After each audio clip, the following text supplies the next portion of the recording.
హరి ఓం. పరమేశ్వర స్వరూపమైన సభకి నమస్కారం. శివరాత్రి, మహాశివరాత్రి అని మనకి రెండు మాటలు, అలాగే దోషము ప్రదోషము అని రెండు మాటలు. దోషము అన్న మాటకి అర్థం సాధారణంగా తప్పు అన్న భావనలో వాడుతుంటాం. ఆయన దోషం చేశాడండి, ఆయన పట్ల ఈయన దోషం చేశాడండి అంటూ ఉంటాం. కానీ సంస్కృత భాషలో దోషము అనేటటువంటి మాటకి కేవలము ఏదో తప్పు చేయుట అన్న అర్థం ఒక్కటే కాదు. దోషము అంటే పాపము, దోషము అంటే చీకటి అని అర్థాలు. దోషము అంటే చీకటి, బాగా చీకటి పడిపోయిందనుకోండి, దాన్ని దోషకాలము అని పిలుస్తారు. అలా చీకటి పడడానికి ముందు ఆకాశంలో పడమట దిక్కున ఎర్రటి కాంతి వస్తుంది సూర్యాస్తమయానికి. దాని తరువాత కొద్ది కొద్దిగా చీకట్లు అలుముకుంటుంటాయి, కానీ ఇంకా వస్తువులు కనపడుతుంటాయి, కానీ చీకట్లు అలుముకుంటుంటాయి. అలా ఉన్న కాలాన్ని దోషమునకు ముందు ఉన్న కాలము అంటే బాగా చీకటి అలుముకోవడానికి ముందు ఉన్నటువంటి కాలం కాబట్టి ప్రదోషకాలము అని పిలుస్తారు. ఈ ప్రదోషకాలమునకు ప్రత్యేకించి ఒక ప్రతిపత్తి ఉంటుంది. ఆ కాలము శివస్వరూపమై ఉంటుంది. శివస్వరూపమైనటువంటి కాలము అన్న మాటకు అర్థం ఏమిటంటే, ఆ ప్రదోష వేళలో పరమశివుడు ఈ భూమండలాన్నంతటినీ చూస్తూ నందివాహనారూఢుడై ఆకాశ మార్గంలో వెడతాడు. ఆయన వెడుతున్నప్పుడు ఆయనతో పాటు ప్రమదగణాలన్నీ కూడా వెడతాయి. ఆయన ఆకాశమునందు సంచరించి కైలాస పర్వతం మీద దిగి అక్కడ ప్రదోష తాండవం చేస్తాడు ఆయన. అందుకే దేవతలందరూ కూడా ప్రదోష వేళలో శివాలయాన్ని చేరుకుంటారు. అందుకే ప్రదోష వేళలో ఇక ఏ దేవతా దర్శనం చెయ్యవలసిన అవసరం ఉండదు. ప్రదోష వేళలో ఒక్క శివాలయంలోకి వెళ్ళినట్లయితే అందరు దేవతల యొక్క దర్శనము శివాలయంలోనే అవుతుంది. ప్రదోష వేళలో శివాలయం వినా దర్శించడానికి అర్హత కలిగినటువంటి ఆలయం ఒక్క నరసింహస్వామి ఆలయం. విష్ణు స్వరూపంలో నరసింహస్వామి ఆలయాన్ని కూడా ప్రదోష వేళలో దర్శనం చెయ్యొచ్చు. ప్రదోష వేళ కేవలము శివస్వరూపం. ఆ సమయంలో సంధ్యావందనం చేసిన, ఆ సమయంలో భగవన్నామం చెప్పిన, ఆ సమయంలో భగవత్ సంబంధమైనటువంటి కీర్తన చేసిన పరమశివుని యొక్క విశేషమైనటువంటి అనుగ్రహమునకు పాత్రులమవుతాం. అందుకే పూర్వకాలంలో ఈ ప్రదోష వేళ అయ్యేటప్పటికీ ప్రతి ఇంట్లోనూ కూడా సాంబశివ గేయామృతము అని చెప్పి సాంబ సదాశివ సాంబ సదాశివ సాంబ సదాశివ సాంబ శివ అంటూ ఆతో మొదలుపెట్టి చిట్ట చివర అలుకాధీశ్వర అంటూ అలు అలు వరకు భగవంతుడి మీద కీర్తనలు చేస్తూ ఒకళ్ళేమో మకుటం, ఒకళ్ళేమో పాదం చెప్తారు. మిగిలిన వాళ్ళందరూ సాంబ సదాశివ సాంబ సదాశివ సాంబ సదాశివ సాంబ శివ అంటారు. సా అంబ శివ అంటే పార్వతీదేవితో కలిసి ఉన్నటువంటి పరమశివుని మేము స్మరిస్తున్నాం. శివస్మరణము అంత గొప్పది, శివభక్తి అంత గొప్పది. అందుకని ప్రదోష వేళ తనంత తానుగా శివపూజకి సంబంధించినటువంటి కాలమై ఉంటుంది. అందుకే అసలు సూర్యోదయం అవుతున్నప్పుడు నిద్రపోకూడదు. సూర్యోదయం అవుతున్నప్పుడు నిద్రపోయిన వాళ్ళని కూడా క్షమిస్తారేమో, కానీ ప్రదోష వేళలో నిద్రపోయినటువంటి వాళ్ళకి మాత్రం క్షమాభిక్ష ఉండదు. ఒక్క పరమవృద్ధులైనటువంటి వాళ్ళు, గర్భిణీ స్త్రీ, ప్రసవమైనటువంటిది, రోగగ్రస్తమైనటువంటి శరీరం ఉన్నవారు, అలాంటి వారు తప్ప అన్యులు ఎవ్వరూ కూడా ప్రదోష వేళలో నిద్రపోకూడదు. ఎందుకు నిద్రపోకూడదు అంటే ఒక్కటే కారణం, ప్రదోష వేళలో పరమేశ్వరుడు పార్వతీ సహితుడై భూమండలం మీద పర్యటించడమే దానికి కారణం. అలాగే దోషము ప్రదోషము అని వాడినట్టే శివరాత్రి, మహాశివరాత్రి అని రెండు మాటలు. నిజానికి మనం మాస శివరాత్రి అని పిలుస్తున్నాం. మాస శివరాత్రి అనక్కర్లేదు, శివరాత్రి. శివరాత్రి అని దేన్ని పిలుస్తారంటే, ప్రతి నెలలోనూ కూడా కృష్ణపక్షంలో అంటే అమావాస్యకి ముందు రాత్రి చతుర్దశి తిథి పరివ్యాప్తమై ఉంటే, అంటే రాత్రి 12 గంటల వేళకి చతుర్దశి తిథి ఉండాలి. అలా కానీ ఉన్నట్టయితే దాన్ని శివరాత్రి అని పిలుస్తారు. ఒక్క మాఘమాసంలో వచ్చేటటువంటి మాఘ బహుళ చతుర్దశి ఉన్నటువంటి రాత్రి మహాశివరాత్రి అని పిలుస్తారు. ఈ మాస శివరాత్రి అంటూ ఉంటారు, అదే శివరాత్రి. ప్రతి నెలలోనూ చతుర్దశి రాత్రి ఉన్నటువంటి తిథి నాడు వస్తుంది. అది శివరాత్రి. మాఘమాసంలో వచ్చేది మహాశివరాత్రి. ఏమిటి శివరాత్రి అన్న మాటకి ఏమిటి అసలు అర్థం అంటే, శివరాత్రి అన్న మాటకి రెండు అర్థాలు. శివునకు సంబంధించినటువంటి శివపరమైనటువంటి రాత్రి అని ఒక అర్థం. విశేషణ పూర్వపద కర్మధారయా సమాసం. శివుని యొక్క రాత్రి, షష్ఠీ తత్పురుష సమాసం. శివుని యొక్క రాత్రి శివపరమైన రాత్రి అని. ఈ చతుర్దశి తిథి బహుళపక్షంలో రాత్రివేళ పరివ్యాప్తమై ఉంటే దానికి ఒక ప్రత్యేకమైనటువంటి లక్షణం ఉంటుంది. అది పరమమంగళప్రదమై భగవంతుని యొక్క అనుగ్రహాన్ని వర్షించేటటువంటి కాలమై ఉంటుంది. ఎందుచేత అంటారేమో, అసలు శివుడు కానిది, శివుడు లేనిది, శివుడు తాత్పర్యముగా మిగలనిది లోకంలో ఏమీ ఉండదు. సమస్తము శివుని చేతనే పరివ్యాప్తమై ఉంటుంది. అన్నీ ఆయనే అయి ఉంటాడు.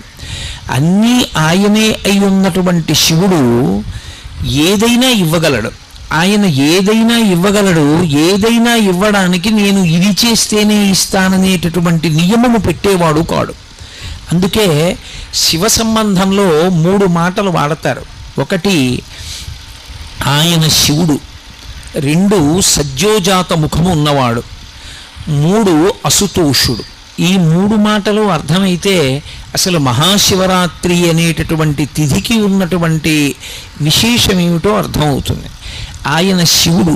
శివుడు అంటే మంగళప్రదుడు, శుభప్రదుడు, కళ్యాణకారకుడు, శోభనకారకుడు, మంగళకారకుడు అని గుర్తు. ఆయన ఎప్పుడూ భక్తులైనటువంటి వారికి మంచి చెయ్యడం వినా, ఉపకారం చెయ్యడం వినా, అపకారం చెయ్యడం అనేటటువంటిది తెలియని స్వరూపం ఏముంటుందో అటువంటి భగవత్ స్వరూపానికి శివ అని పిలుస్తారు. అందుకే అసలు శివుడు ఎన్నడూ ఇబ్బంది పెట్టడం అనేటటువంటి మాట లోకంలో ఉండదు. అందుకే మంత్రపుష్పం చెప్పినప్పుడు చెప్తూ ఉంటారు, ఈశాన సర్వ విద్యానాం ఈశ్వర సర్వభూతానాం బ్రహ్మాధిపతి బ్రహ్మణోధిపతి బ్రహ్మా శివోమే అస్తు సదాశివోం అంటారు. సదాశివోం, సదా బ్రహ్మ, సదా విష్ణు. ఆ మాటలు లేవు వేదంలో. సదాశివ అదొక్కటే ఉంది.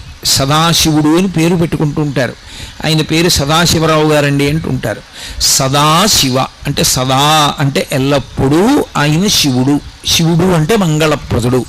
ఎల్లప్పుడూ అంటే ఆయన అసలు కోపం పెట్టుకోవడం అనేటటువంటి మాట కానీ, బాధ పెట్టడం అన్న మాట కానీ తెలియని వాడెవరైనా ఉంటే లోకంలో అది శివుడు ఒక్కడే.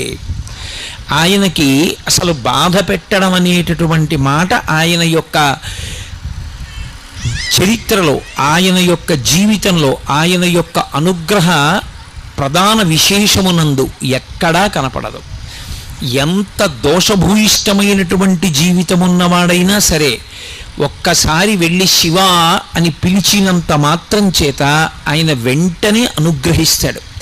అలా అనుగ్రహించగలిగినటువంటి ఉదారమైన హృదయం ఉన్నవాడు లోకమునకు తండ్రి కనుక జగత పితరౌ వందే పార్వతీ పరమేశ్వరౌ అంటాడు కాళిదాస మహాకవి. పార్వతీ పరమేశ్వరులు ఈ లోకమునకు తల్లిదండ్రులు.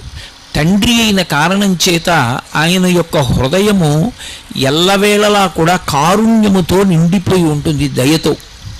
ఆ దయతో ఉన్న కారణం చేత ఆయన నువ్వు ఈ తప్పు చేశావని చూడడం, వచ్చి క్షమించమని అడిగి భక్తితో నిలబడినంత మాత్రం చేత అనుగ్రహించగలిగినటువంటి పితృహృదయము కలిగినటువంటి వాడు.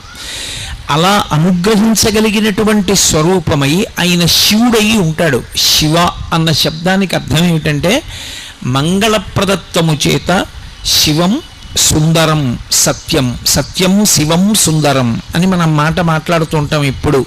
సత్యం అంటే సత్ తీయం సత్యం అంటే ఒకనాడు ఉండి ఒకనాడు లేకుండా పోయేవాడు కాడు. ఆయన ఎప్పుడూ ఉంటాడు. ఈ లోకాల మొత్తం మీద అసలు ఐదవతనం తరగడం అనేటటువంటి మాట లేనిది. అసలు కామానికి లొంగనటువంటి భర్తని పొంది ఉన్నది ఒక్క పార్వతీదేవి మాత్రమే.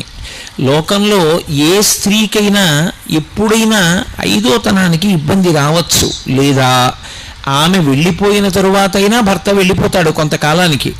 కానీ ఆమె భర్త వెళ్ళిపోవడం అనేటటువంటి మాట లోకంలో ఎన్నటికీ ఉండనిది. నిత్య సుమంగళి మహాతల్లి సర్వమంగళాదేవతా స్వరూపమైనది ఎవరంటే పార్వతీదేవి ఒక్కతే. ఆమె యొక్క పసుపు కుంకాలు అక్షయం. అందుకే ఎప్పుడైనా పసుపు కుంకాలు ప్రదానం చేస్తే ఆవిడ పేరు మీదే ప్రదానం చేస్తారు. కైలాస గౌరి నోము అంటారు. ఆవిడ పేరు మీద కానీ ఆ పసుపు కుంకాలు ఇస్తే ఆవిడ పరమపరవశాన్ని పొంది ఏ స్త్రీ యొక్క పసుపు కుంకాలకి లోటు రాకుండా ఆమె కాపాడుతుంది. ఆమె ప్రతి సువాసిని యొక్క మంగళసూత్రములో ప్రవేశించి సర్వమంగళాదేవతయై సౌభాగ్యదేవతయై సువాసినీత్వమును కల్పించగలిగినదై అనుగ్రహిస్తుంది. అలా అనుగ్రహించిన తల్లికి భర్తకి ఏ పోలికో ఆవిడదే పోలిక. ఆయనని పూజ చేయడం ఎంత తేలికో, ఆయన అనుగ్రహాన్ని పొందడం ఎంత తేలికో, ఆవిడ అనుగ్రహాన్ని పొందడం కూడా అంతే తేలిక. ఒక సువాసిని, ఒక పెళ్ళైనటువంటి స్త్రీ అమ్మవారి అనుగ్రహం పొందడానికి ఏం చెయ్యాలి అని అడిగారు అనుకోండి, ఆమె ప్రత్యేకంగా ఇది చేస్తేనే అమ్మవారి అనుగ్రహం కలుగుతుంది అని ఏం లేదు. అసలు లోకంలో మంచం మీద కూర్చుని ఏదీ చెయ్యకూడదు. 2 నిద్ర లేచి స్నానం చెయ్యకుండా ఏదీ చెయ్యకూడదు. 3 భార్యాభర్తల యొక్క సమాగమము జరిగిన తరువాత పగటివేళ అంటే తెల్లవారగానే స్నానం చేస్తే తప్ప ఏదీ చేయకూడదు. అటువంటిది ఆడది పెళ్ళైనటువంటి స్త్రీ రాత్రి మంచం మీద నిద్రపోయి తెల్లవారి నిద్ర లేవగానే ఒకవేళ ముందు రోజు భర్త సుఖమును అనుభవించి ఉన్నప్పటికీ కూడా మెడలో ఉన్న మంగళసూత్రాన్ని తీసి కళ్ళకద్దుకుని అమ్మవారిని స్మరించి నమస్కరించినంత మాత్రం చేత ఆమె అనుగ్రహించేస్తుంది. అందుకే లోకంలో నిద్ర లేవగానే మంగళసూత్రాలు కళ్ళకద్దుకోకుండా నిద్ర లేచేటటువంటి అలవాటు ఉన్నటువంటి సువాసిని మనకి కనపడదు. ఎప్పటికీ మంగళసూత్రం అలా మెడలోనే ఉండాలి అంటే ఆ తల్లి యొక్క అనుగ్రహం పొందడానికి ఆ మంగళసూత్రం కళ్ళకద్దుకుంటే చాలు, ఆవిడ అనుగ్రహిస్తుంది. అంతటి కారుణ్యమూర్తి ఆ యమ. అమ్మలగన్నయమ్మ ముగురమ్మల మూలపుటమ్మ చాలా పెద్దమ్మ, సురారులమ్మ కడు పారడియమ్మ తన్ను లోనమ్మిన వెల్పుటమ్మల మనంబున ఉండెడి అమ్మ దుర్గమాయమ్మ. కృపాబ్ధినిచ్యుత మహత్వ కవిత్వ పటుత్వ సంపదలంటారు పోతన గారు. ఆవిడ ముగురమ్మల మూలపుటమ్మ, ముగురమ్మలకి మూలపుటమ్మ చాలా పెద్దమ్మ. ఎప్పటి తల్లు ఆ తల్లి ఆ తండ్రి వాళ్ళిద్దరూ ఇప్పుడు పుట్టిన వాళ్ళు అని చెప్పడం కుదరదు. వాళ్ళిద్దరికీ పుట్టిన తేదీ లేదు. ఈ సమస్త బ్రహ్మాండములు ఎప్పుడున్నాయో అంతకన్నా ముందే వాళ్ళు ఉన్నారు. అందుకే లలితా సహస్రనామ స్తోత్రంలో అమ్మవారికి పూర్వజ అని ఒక పేరు. జా అంటే పుట్టినది, పూర్వజ అంటే దీనికన్నా ముందు పుట్టినది. నేను ఈ పూలదండ చూపించి ఆవిడ ఎప్పుడుంది అంటే పూర్వజ, ఈ పూలు పుట్టకముందు ఉంది. ఈ పూలు పుట్టిన చెట్టు దాన్ని పుట్టకముందు ఉంది. ఆ చెట్టు పుట్టిన భూమి ఆ భూమి పుట్టకముందు ఉంది. అసలు మీరేది చెప్పండి దానికన్నా ముందావిడుంది. పూర్వజ అని వదిలేశాడు వ్యాసుడు. అందుకే నువ్వు ఏది చెప్పు దానికన్నా ముందావిడుంది. అయితే ఇక్కడ ఒక చమత్కారం ఉంటుంది. మరి అంత ముందు పుట్టిన తల్లి జుట్టు తెల్లపడదా? ఎప్పుడైనా అమ్మవారిని ధ్యానం చేస్తే తెల్లటి జుట్టున్నటువంటి తల్లిని ధ్యానం చెయ్యొచ్చా అంటే ఎప్పుడూ చెయ్యకూడదు. అలా పరమదోషం. నమశివాభ్యాం నవయౌవనాభ్యాం పరస్పరాశ్లిష్టవపుద్ధరాభ్యాం నగేంద్రకన్యా వృషకేతనాభ్యాం నమో నమః శంకర పార్వతీభ్యాం అన్నారు శంకర భగవత్పాదులు. నమశివాభ్యాం వాళ్ళిద్దరూ ఎటువంటి వాళ్ళు అంటే నవయౌవనాభ్యాం, వాళ్ళు ఎప్పుడూ యవ్వనంలో ఉంటారు. యవ్వనంలో ఉంటారు అన్న మాటకు అర్థం ఏమిటి? యవ్వనంలోకి ప్రవేశించిన వ్యక్తి యొక్క జుట్టు నల్లగా ఉంటుంది, బాగా శక్తితో ఉంటాడు. ఆయనకి ఏమీ శక్తి క్షీణించడం, కళ్ళజోడు పెట్టుకోవలసిన అవసరం, జుట్టు తెల్లబడిపోవడం అలాంటివి ఏమి ఉండవు. బాగా బలంగా ఉన్నటువంటి కాలాన్ని యవ్వనం అంటారు. కానీ అందరూ యవ్వనంలోకి ప్రవేశిస్తారు, అందరికీ యవ్వనంలో ఉండాలని కోరుకుంటుంది కూడా. ఎందుకు అంటే ఒంట్లో బలం ఉంటుంది, తన పనులు తాను చేసుకోవచ్చు, 10 మందికి ఉపయోగపడవచ్చు. వృద్ధాప్యం వచ్చేసింది అనుకోండి, తానే వేరొకరి మీద ఆధారపడాలి, తాను ఎవరికి ఏం చేసి పెట్టగలడు. అందుకని ఎవరైనా యవ్వనంలో ఉండాలని కోరుకుంటారు. కానీ మనం ఉండగలమా? మనం కోరుకుంటే యవ్వనంలో ఉండలేము. కాలము యొక్క ప్రవాహమునందు మనందరి శరీరములు జర్జరీభూతములవుతాయి. అంటే శరీరమంతా ముడతలు పడిపోయి జుట్టు తెల్లబడిపోతుంది. జుట్టు తెల్లబడిపోయింది అంటే అప్పుడు దాన్ని ఇంకా శరీరము అని పిలవకూడదు, దేహము అని పిలుస్తారు. ఆయన దేహం అండి అనాలి, అంతేకాని ఆయన శరీరం అండి అనకూడదు. శరీరము అని ఎప్పుడు పిలుస్తారంటే దానికి పెరిగే అలవాటు ఉంటే, బలాన్ని పుంజుకునే అలవాటు ఉంటే శరీరం అంటారు. ఇక అది బలాన్ని పుంజుకోవడం మానేసి రోజు రోజుకి కొత్త కొత్త బలహీనతల్ని పొందుతూ అనేకమైన రోగములు పొందుతూ శరీరం మీద ఉన్నటువంటి చర్మం ముడతలు పడిపోతూ ఒక్కొక్క అవయవానికి ఉన్నటువంటి పటుత్వం తగ్గిపోతూ ఉంటే అటువంటి శరీరాన్ని దేహము అని పిలుస్తారు. దేహము అంటే దహ్యమానము అని. అది ఇక కాలిపోవడానికి సిద్ధపడిపోతుంది. ఎక్కడి నుంచి వచ్చిందో అక్కడికి వెళ్ళిపోవడానికి అది ప్రయాణానికి ఏర్పాట్లు చేసుకుంటోంది. అంటే ఎంతకాలం ఉన్నదో అంతకాలము ఇక ఉండదు. ఒక 50 ఏళ్ళు వచ్చేసాయి అనుకోండి, అప్పుడు ఇక అది దేహము. ఎందుకనంటే 50 ఏళ్ళు వచ్చాయి, ఇంకొక 50 ఏళ్ళు ఉంటాడని నమ్మకం ఏమి ఉండదు. ఉన్నా చాలా గొప్ప విషయం అది. కానీ ఇక ఆ పడమట సంధ్య అంటే ఒరిగిపోతున్నాడు, ఇక దహ్యమానం అయిపోతుంది, ఆ శరీరం కాలిపోవడానికి సిద్ధపడిపోతోంది. ఇలా ఎందుకు అయిపోతుంది అంటే మాకురు ధనజన యవ్వన గర్వం హరతి నిమేషకాల సర్వం మాయామయమిదమఖిలం హిత్వా బ్రహ్మపదం త్వం ప్రవిశ విదిత్వ అంటారు శంకర భగవత్పాదులు. కాలము బహుబలవత్తరమైనటువంటి స్వరూపము. ఈ చెయ్యి గుండెల మీద వేసుకుని నేనింత వాణ్ణి, నేనంత వాణ్ణి అంటాడు. నేను ఇంత వాణ్ణి అని చెప్పినవాడు కాలమునందే ఎందుకు పనికిమాలినవాడు అయిపోతాడు. నేనింత అధికారిని అంటాడు. కాలమునందు 60 ఏళ్ళు వచ్చాయి, పోయింది పదవి, పలికేవాడు ఉండడు. నేనింత అందగాణ్ణి అంటాడు, అందము శిథిలమైపోతుంది. నేనింత పండితుడిని అంటాడు, జ్ఞాపక శక్తి క్షీణించిపోతుంది. నేనింత బలవంతుడిని అంటాడు, కాళ్ళు చేతులు వణుకుతాయి, కళ్ళు సరిగ్గా కనపడవు, బలం క్షీణించిపోతుంది. నేనింత ఐశ్వర్యవంతుడిని అంటాడు, ఐశ్వర్యం కాలంలో ఒక్క రోజులో తరిగిపోయిన వాళ్ళు ఉన్నారు. కాబట్టి ఇన్నిటినీ తినేయగలిగినది ఏది అంటే కాలం ఒక్కటే. కాలము ఇన్నిటినీ ఏకకాలమునందు తినేస్తూ ఉంటుంది, మనకి తెలియదు అలా తినేస్తోందని. ప్రత్యాయంతి గతాః పునర్న దివసాః కాలో జగద్భక్షక అంటారు శంకరాచార్యుల వారు. సూర్యోదయ సూర్యాస్తమయాలు అవుతున్నాయి అంటే పరమేశ్వరుడు ఆ సూర్యోదయ సూర్యాస్తమయాలన్న రూపంలో తినేస్తున్నాడు, ఈ జగత్తునంతటినీ కూడా భక్షిస్తూ ఉంటాడు. శరీరముల యొక్క ఆయుర్దాయము క్షీణించిపోతోంది. ఇవాళ పొద్దున్న, ఇవాళ సాయంకాలం, నా జీవితంలో 12 గంటల కాలం అయిపోయిందా లేదా? అయిపోయింది. అయిపోయిన కాలం ఇక తిరిగి రాదు. కాబట్టి అన్నిటినీ ఏది తింటుంది అంటే కాలం తినేస్తుంది. కాబట్టి మనందరి యొక్క శరీరములు బలహీనపడతాయి, మనందరి జుట్టు తెల్లబడుతుంది. అందుకే మనం యవ్వనంలో ఉండేవాళ్ళం కాం. యవ్వనంలో ఉన్నప్పుడు సార్థక్యం పొంది కష్టపడి శాస్త్రం చదువుకున్నవాడు, భగవద్భక్తిని అలవాటు చేసుకున్నవాడు ఆ సమయంలో చదువుకున్నదేదో అదే స్ఫురణలో ఉంటుంది. ఆ తర్వాత చదువుకున్నది సరిగ్గా జ్ఞాపకంలో ఉండదు, చెదిరిపోతూ ఉంటుంది. కానీ పరమేశ్వరుడికి అలా యవ్వనం పోవడం ఉండదు, ఎప్పుడూ యవ్వనంలో ఉంటాడు. అంటే ఆ మాటకు అర్థం ఏమిటి? ఆయన ఏదో పిటపిటలాడుతూ ఉంటాడు అని కాదు దాని అర్థం. ఆయన కాలమునకు లొంగేవాడు కాడు. ఆయన కూడా కాలమునకు లొంగిపోయి కాలములో ఆయన కూడా వృద్ధుడైపోయి ఆయనకి బలం తగ్గిపోయి అలా ఉండదు. ఆయన కాలమును శాసిస్తాడు. మనందరం కాలమునకు వశపడిపోతే కాలమునకు వశపడని ప్రాణి అన్నది ఒక్కటి కూడా ఈ ప్రపంచమునందు ఉండదు. సమస్త ప్రాణులు ఎంత గొప్పవాళ్ళమని చెప్పిన వాళ్ళైనా సరే చిట్ట చివరికి దేనికి వశపడిపోతారు అంటే ఆఖరణ కాలమునకు వశపడిపోతారు.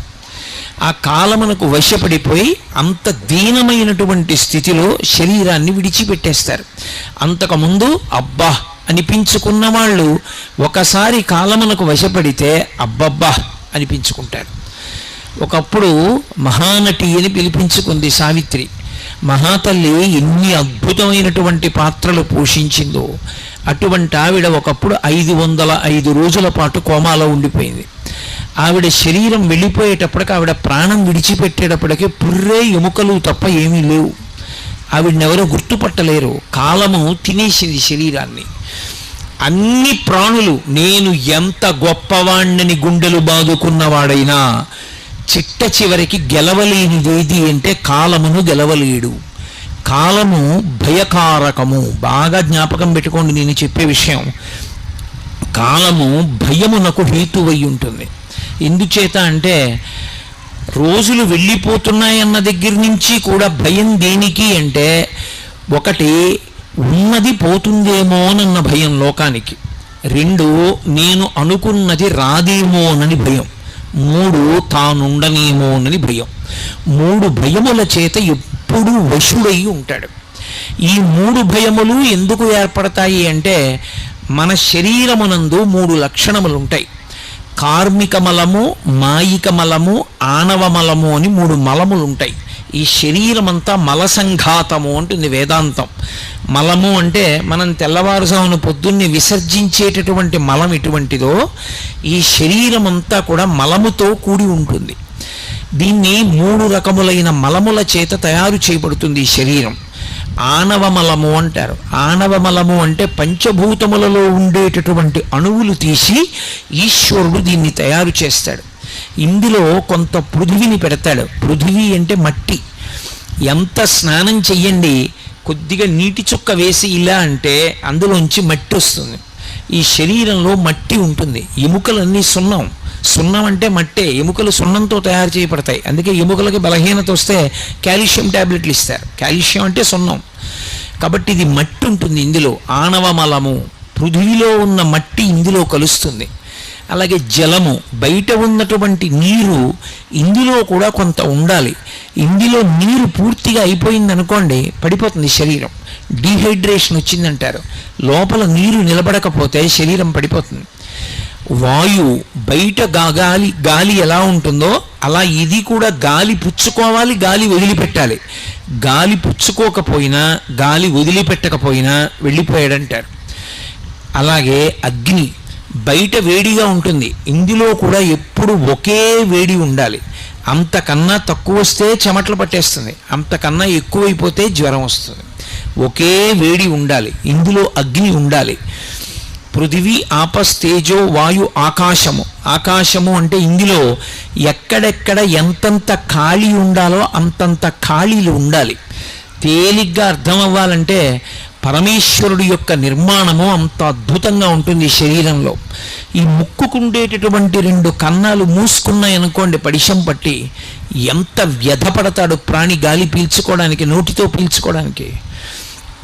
అలాగే నోటికి కంఠంలో ఉండేటటువంటి కన్నం మూసుకుందనుకోండి ఏ కారణానికైనా, ఇక అన్నం తినలేడు. ముక్కులోంచి గొట్టాలు పెట్టి ద్రవ పదార్థం కడుపులోకి పంపించాలి. ఎక్కడెక్కడ ఎంత ఖాళీ ఉండాలో అంత ఖాళీ ఉండాలి. రక్తనాళాలలో రక్తం ప్రసరించడానికి ఎప్పుడూ ఖాళీ ఉండాలి. అది కొవ్వుతో మూసుకుందనుకోండి పక్షవాతం వస్తుంది. ఎంత ఖాళీ ఉండాలో అంత ఖాళీ లోపల ఉంచాలి. అందుకని ఆకాశము. ఇప్పుడు ఒక శరీరము తయారైంది అంటే అది కుక్క, పందె, నల్లె, పిల్ల, మనిష, ఎలుక వదిలిపెట్టండి, అందులో ఈ 5 భూతముల యొక్క అణువులు ఉంటాయి. ప్రతి భూతమునందు ఈ 5 ఉంటాయి. పృథివీ, ఆపస్, తేజో, వాయు, ఆకాశములు.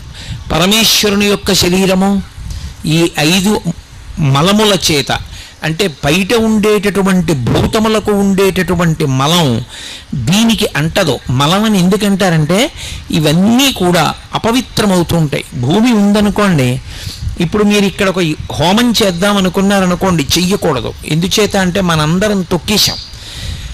ఏవో జంతువులు వచ్చి మలమూత్ర విసర్జన చేస్తాయి, ఎన్నో ప్రాణులు అందులో పడిపోయి మరణించి ఉంటాయి.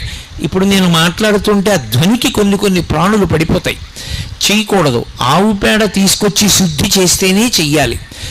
ప్రతి భూతమునకు కూడా అపరిశుభ్రమవుతుంది. నీళ్లు ఉన్నాయనుకోండి, ఆ నీళ్లు కొంతకాలం అలా నిలవుండిపోయి దుర్గంధ భూయిష్టమై పురుగులు పట్టేసాయనుకోండి, ఆ నీరు తాగం, పోసుకోం, దేనికి వాడం. అలాగే ప్రతి భూతమునకు కూడా అది అయోగ్యమవుతుంది, కలుషితమవుతుంది. ఈ శరీరమునందు ఉన్నటువంటి 5 భూతములకు కూడా కలుషితమయ్యేటటువంటి లక్షణం ఉంది.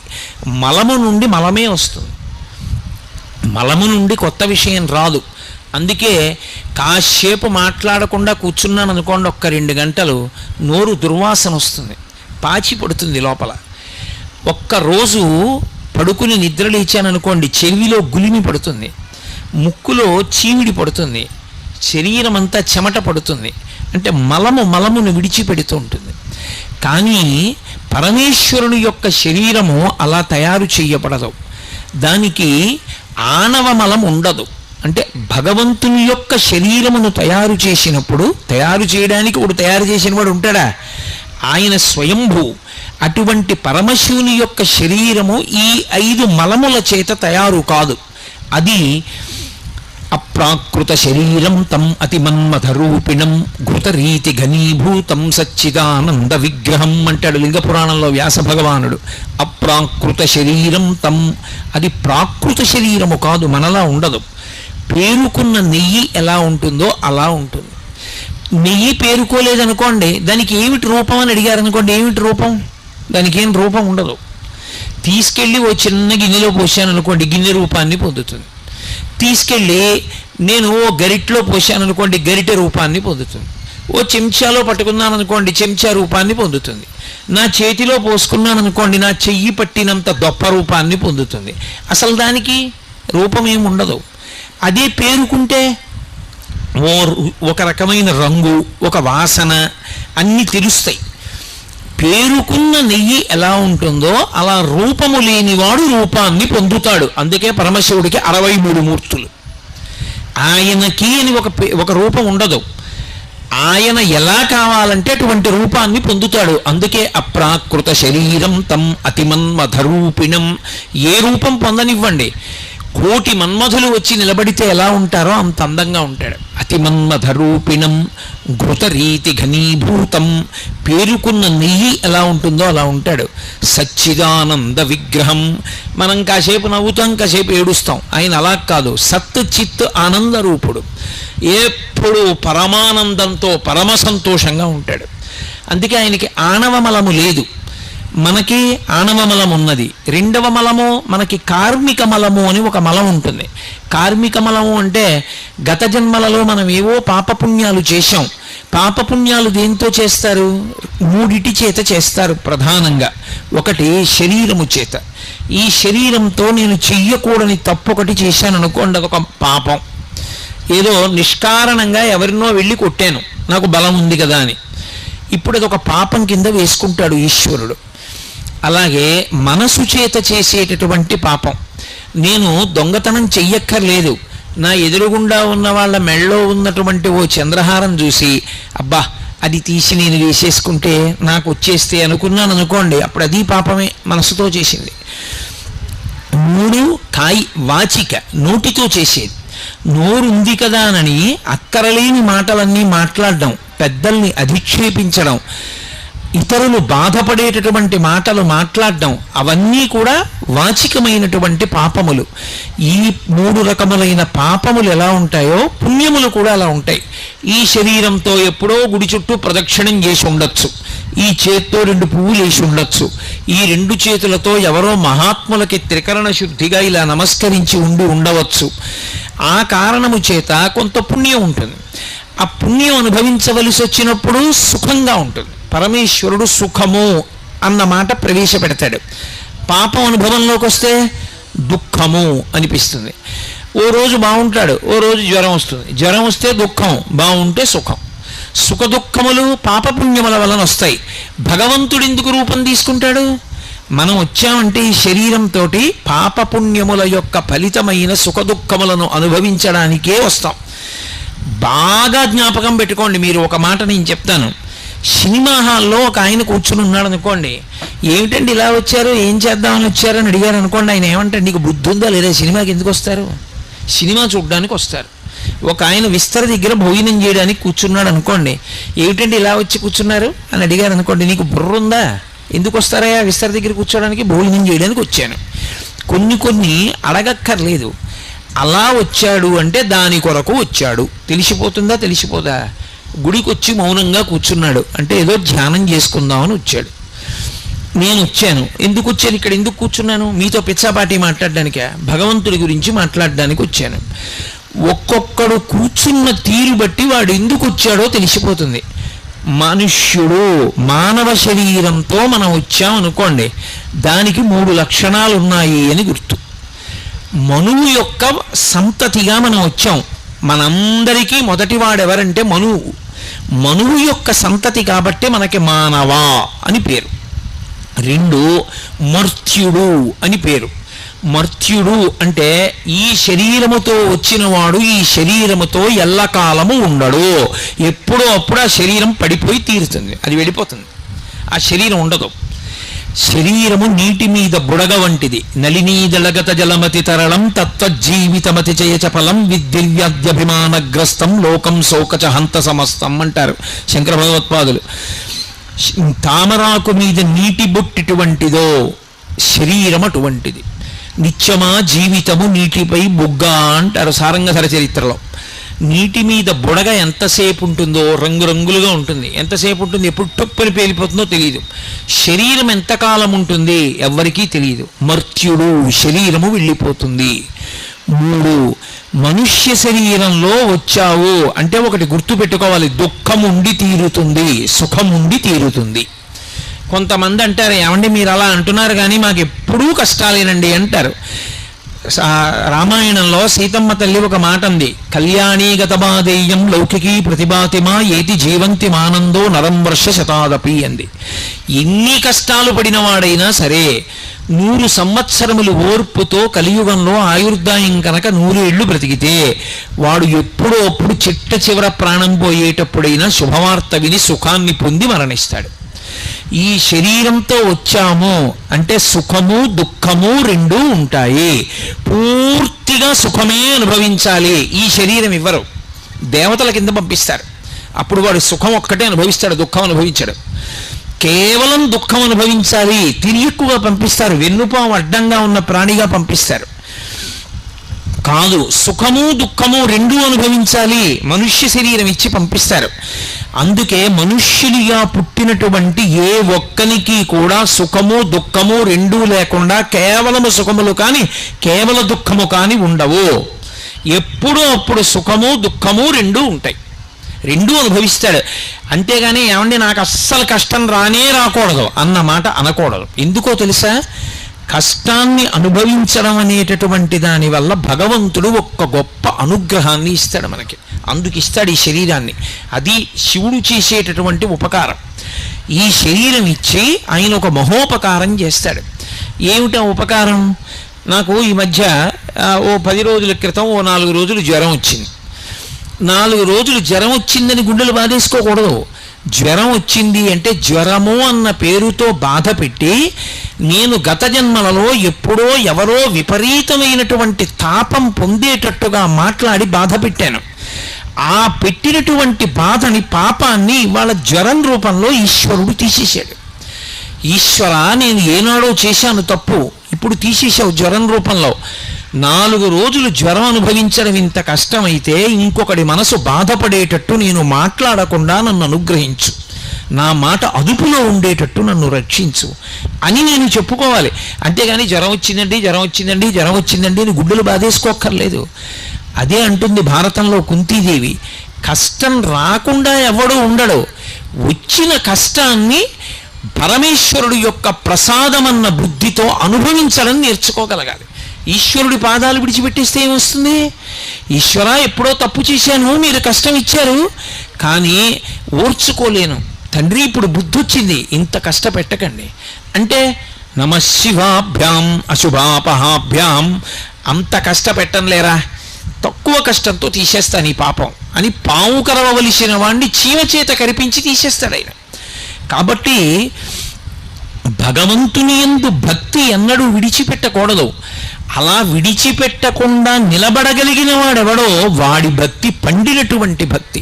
అందుకు ధూర్జటి చెప్పుకున్నాడు కాళహస్తీశ్వరలింగం దగ్గరికి వెళ్ళి, నేను సేవింపగ నాపదల్పడమని నిత్యోత్సవం బబ్బని జనమాతృండనని సంసార మోహంబు పైగొనని గ్రహగతులు కుందింపని మేలు వచ్చిన రాణి అవి నాకు భూషణములే శ్రీకాళహస్తీశ్వర అన్నాడు. లోకుల్నంగని మెచ్చని అలుగని లోలోన నిందించని చీకాకున్బడని మహాత్ముడనని జైలొగ్గని మూకీభావమునం తిట్టని త్రోయని నీ కారుణ్యము కలిగి ఉండినను అంతే చాలునో శంకర. లోకాలు మెచ్చుకొని తిట్టని, మహాత్ముడనని నమస్కారాలు పెట్టని, చీ దుర్మార్గుడనని రాళ్ళు పెట్టి కొట్టని బాధ లేదు. నీ అనుగ్రహం పోకుండా ఉంటే చాలు, నీ యందు భక్తి ఉంటే చాలు శంకర, నాకు అది చాలు అన్నాడు. కాబట్టి మనందరం గత జన్మలలో చేసుకున్నటువంటి పాపపుణ్యముల యొక్క ఫలితాన్ని సుఖదుఖాలుగా అనుభవించడానికి జన్మలోకి వచ్చాం. పరమేశ్వరుడు తేతలిలో శివలింగ రూపంలో వెలిశాడు. ఆయన కూడా ఏమైనా పాపపుణ్యాలు అనుభవించడానికి వచ్చాడా? ఉండవు. ఆయనకేం పాపపుణ్యాలు ఉండవు. ఆయనకి ఏమీ లేకపోయినా మరి ఎందుకు వస్తాడు? మనని అనుగ్రహించడానికి వస్తాడు, మనని సేద తీర్చడానికి వస్తాడు, మనం భక్తితో ఆర్తితో వెళ్ళి చెప్పుకోవడానికి వస్తాడు. ఈ మాటకి అర్థం మీరు చాలా జాగ్రత్తగా పట్టుకోవాలి. ఓ కష్టం వచ్చిందనుకోండి, ఏదో ఇబ్బంది వచ్చింది, వాడు ఉన్నాడన్న నమ్మకం ఒకటి ఉండాలి. గుళ్ళోకి వచ్చే ముందు అసలు వాడు ఉన్నాడు, వాడు పరమశివుడు, వాడు కూర్చున్నాడు అలా అని వచ్చి వాడితో చెప్పుకోవాలి. వాడితో వచ్చి చెప్పుకునేటప్పుడు లోపలికొచ్చి కూర్చున్నప్పుడు వాడు ఉన్నాడు అన్న భావన మనసులో గట్టిగా స్థిరపడకుండా ఏదో వచ్చామంటే వచ్చాం, ఏదో వెళ్ళామంటే వెళ్ళాం, ఉపయోగం ఏముంది? ఇప్పుడు లోపలికి వచ్చి భగవన్ నాకు ఇంత కష్టం వచ్చింది, ఓర్చుకోలేకపోతున్నాను, శంకర నాకు ఉపకారం చెయ్యండి, ఏదో పాపం చేసి ఉంటాను అందుకే ఈ బాధపడుతున్నాను, కానీ నన్ను క్షమించండి, మీరు క్షమిస్తే ఆ పాపం పోతుంది, క్షమించి ఇంకెప్పుడూ నేను తప్పు చేయకుండా నన్ను అనుగ్రహించి ఇంత కష్టం నేను పడవలసిన అవసరం లేకుండా నన్ను అనుగ్రహించండి అని చెప్పుకోవాలి. ఇప్పుడు మీకు ఒక అనుమానం వస్తుంది, పరమశివుడు సర్వజ్ఞుడు కదా, ఆయనకి అన్నీ తెలుసుగా, నేను బాధపడుతున్నానని ఆయనకి తెలీదా? నేను వెళ్ళి ఆయనకి చెప్పుకుంటే కానీ తెలియకపోతే ఇక ఆయన నాలాంటి వాడే, కొన్ని తెలుసు కొన్ని తెలియదు, ఇంకెందుకు ఆయనకి చెప్పడం? రెండు, సర్వజ్ఞుడు అనుకోండి, అన్నీ తెలుసున్నవాడు అనుకోండి, నేను చెప్పక్కర్లేదు. మరి ఇక చెప్పడం అన్నమాట ఎందుకు వస్తుంది? గుళ్ళోకి వెళ్ళి అసలు ఆయనతో చెప్పుకోవడం ఎందుకు? భగవంతుడితో మొరపెట్టడం ఎందుకు? రెండు, ఆయన దగ్గరికి వెళ్ళి నేను నామం చెప్పడమో, భజన చేయడమో, స్తోత్రం చెయ్యడమో, మారేడుదలం వేయడమో, అభిషేకం చెయ్యడమో చేశాను అనుకోండి, అప్పుడే నన్ను అనుగ్రహిస్తాడు అంటే లోకంలో అందరిలాగే ఆయనకి ఏదో లంచం పెడితే లొంగేవాడైతే ఇంకా ఆయన యొక్క గొప్పతనం ఏముంది? ఇంకెందుకు ఆయనకి పూజ చేయడం? కాదు. ఇది శివభక్తి అన్న మాటకి తాత్పర్యాన్ని అర్థం చేసుకోవాలి. ఎందుకు దేవాలయంలోకి వెళ్ళి చెప్పుకుంటామంటే చెప్పుకోకుండా ఉండలేక చెప్పుకుంటాం. ఆయనకి తెలియదని కాదు, కానీ చాలా కష్టంలో ఉన్నావు, రైల్లో ప్రయాణం చేస్తున్నావు, పక్కన ఎవరో కూర్చున్నాడు, ఏదో మాటలు కలిశాయి, ఏమంటే అలా ఉన్నారే మీరు నీరసంగా అని అడిగాడు. నీ కష్టం అంతా ఆయనకి చెప్పావు, ఆయన ఆరుస్తాడా తీరుస్తాడా? 2 స్టేషన్ల తర్వాత దిగిపోతాడు. ఎందుకు చెప్పావు? చెప్పకుండా ఉండలేక నీ కష్టాన్ని చెప్పుకున్నావు. భగవంతుడికి తెలియదని కాదు, నీకన్నా నాకెవరున్నారు చెప్పడానికి, అందుకు నీకు చెప్పుకుంటున్నాను అన్న భావనతో చెప్పుకోవడం రావాలి. అప్పుడు భగవంతుడితో అనుసంధానం అయ్యాడు భక్తుడు అని పిలుస్తారు తప్ప అసలు అదో శివలింగం అని వెళ్ళిపోయాడు అనుకోండి, ఎలా అనుసంధానం అవుతాడు? కాదు, ఆయన పరమేశ్వరుడు. నువ్వు చక్కగా ప్రశాంతంగా కూర్చుని నీ జీవితం, నీ కష్ట సుఖాలు, నువ్వు ఏది గెలవలేకపోతున్నావు, ఎక్కడ తప్పు చేస్తున్నావు, తప్పు చెయ్యకుండా ఎలా ఉండాలనుకుంటున్నావు, దానికి ఆయన ఏం సహాయం చెయ్యాలని కోరుకుంటున్నావు, వచ్చి మౌనంగా కూర్చుని ఆయనతో కళ్ళు మూసుకుని ఆయనతో మాట్లాడి చెప్పుకుని వెళ్ళాలి. అలా వెళ్ళడం భక్తి. అర్థో జిజ్ఞాసురర్థార్థి జ్ఞానీచ భరతర్షభ. 2, ఆయన దగ్గరికి వెళ్ళి మారేడుదలం వేయడం, ఆయన దగ్గరికి వెళ్ళి నీళ్లు పోయడం, ఆయన దగ్గరికి వెళ్ళి పండు పట్టుకెళ్ళడం ఎందుకు? అలా ఇస్తే కానీ లొంగడా? లంచం పెడితే కానీ ఒప్పుకునేవాడు కాడా? కాదు. ఎందుకు ఇస్తామంటే ఆయన దగ్గరికి వెళ్ళినప్పుడు మన ప్రేమ పండినప్పుడు ఇవ్వకుండా ఉండలేక ఇస్తాం తప్ప, ఇవ్వడానికి ఆయనది కానిది మనదైనది ఏముందని పట్టుకెళ్ళిస్తారు చెప్పండి? ఇది ఆయనది కాదండి, ఇది ఆయనకి లేదండి, నాకే ఉందండి, అందుకు నేను ఇస్తానండి అనడానికి ఆయనది కానిది మనకున్నది ఒకటి నాకు చెప్పండి. శంకరాచార్యుల వారు శివానంద లహరిలో దెప్పి పొడిచారు. కరస్థే హేమాద్రియౌ కిరీశ నికటస్థే ధనపతౌ శిరస్థే శీతాంశౌ చరణయుగళస్థే అఖిల శుభౌ గృహస్థే స్వర్భూజామరసురభి చింతామణిగణి కమర్థం దాస్యేహం భవతు భవదర్థం మమ మనః అన్నారు. శంకర, మీకేమైనా ఇవ్వాలని వచ్చాను, ఇవ్వడానికి ఆయనకి లేనిదేమిటి? కరస్థే హేమాద్రియౌ, ఆయన ఒక చేతిలో బంగారు కొండ పట్టుకుంటాడు, మేరు పర్వతాన్ని ధనస్సుగా పట్టుకుంటాడు. ప్రపంచంలో మేరు పర్వతాన్ని ఆధారం చేసుకుని గ్రహాలు కూడా తిరుగుతాయి. అటువంటి మేరు పర్వతం ఆయన చేతిలో ఒక ధనస్సుగా నిలబడి ఉంటుంది. బంగారు కొండ ఆయన దగ్గర ఉంది. ఏమిస్తావు ఆయనకి? ఆయనకు గొలుసు చేయించాలా? ఆయనకు మువ్వల వడ్డాణం చేయించాలా? ఆయనకి ఏం లేదని మనం ఇస్తాం. కాబట్టి ఇవ్వలేము, బంగారం ఇవ్వలేము. అయ్యా, మీ దగ్గర బంగారం ఉంది కానండి, ఏ అర్ధరాత్రో 4 రూపాయలు కావాలంటే మీరు ఏటీఎం కౌంటర్కి వెళ్ళాలి కదా, మీ దగ్గర డబ్బులు ఉన్నప్పుడు బంగారం అమ్ముకుందాం అంటే ఎవడు కొంటాడు? అర్ధరాత్రి దొంగలని పట్టుకుంటారు. అందుకని చెప్పి మీకు కొంత డబ్బు ఇద్దాం అనుకుంటున్నానంటారా? గిరీశ నికటస్థే ధనపతౌ, ఓ శివ, మీ దగ్గర నవనిధులకు అధిపతి అయినటువంటి కుబేరుడు ఇలా చేతులు కట్టుకుని నిలబడి ఉంటాడు. ఎప్పుడైనా శివుడికి ఏదైనా నేను చేయగలనా అని అప్పటి నుంచి ఇప్పటి వరకు అలాగే నించుని ఉన్నాడు. శివుడికి ఆయన దగ్గర తీసుకోవాల్సిన అవసరం ఉండదు, ఆయనకే శివుడు ఇస్తూ ఉంటాడు. ఇక నేనేమిస్తాను? గిరీశ నికటస్థే ధనపతౌ శిరస్థే శీతాంశౌ, ఆయన తల మీద తదియనాటి చంద్రరేఖ ఉంటుంది. ఎందుకు చంద్రరేఖ?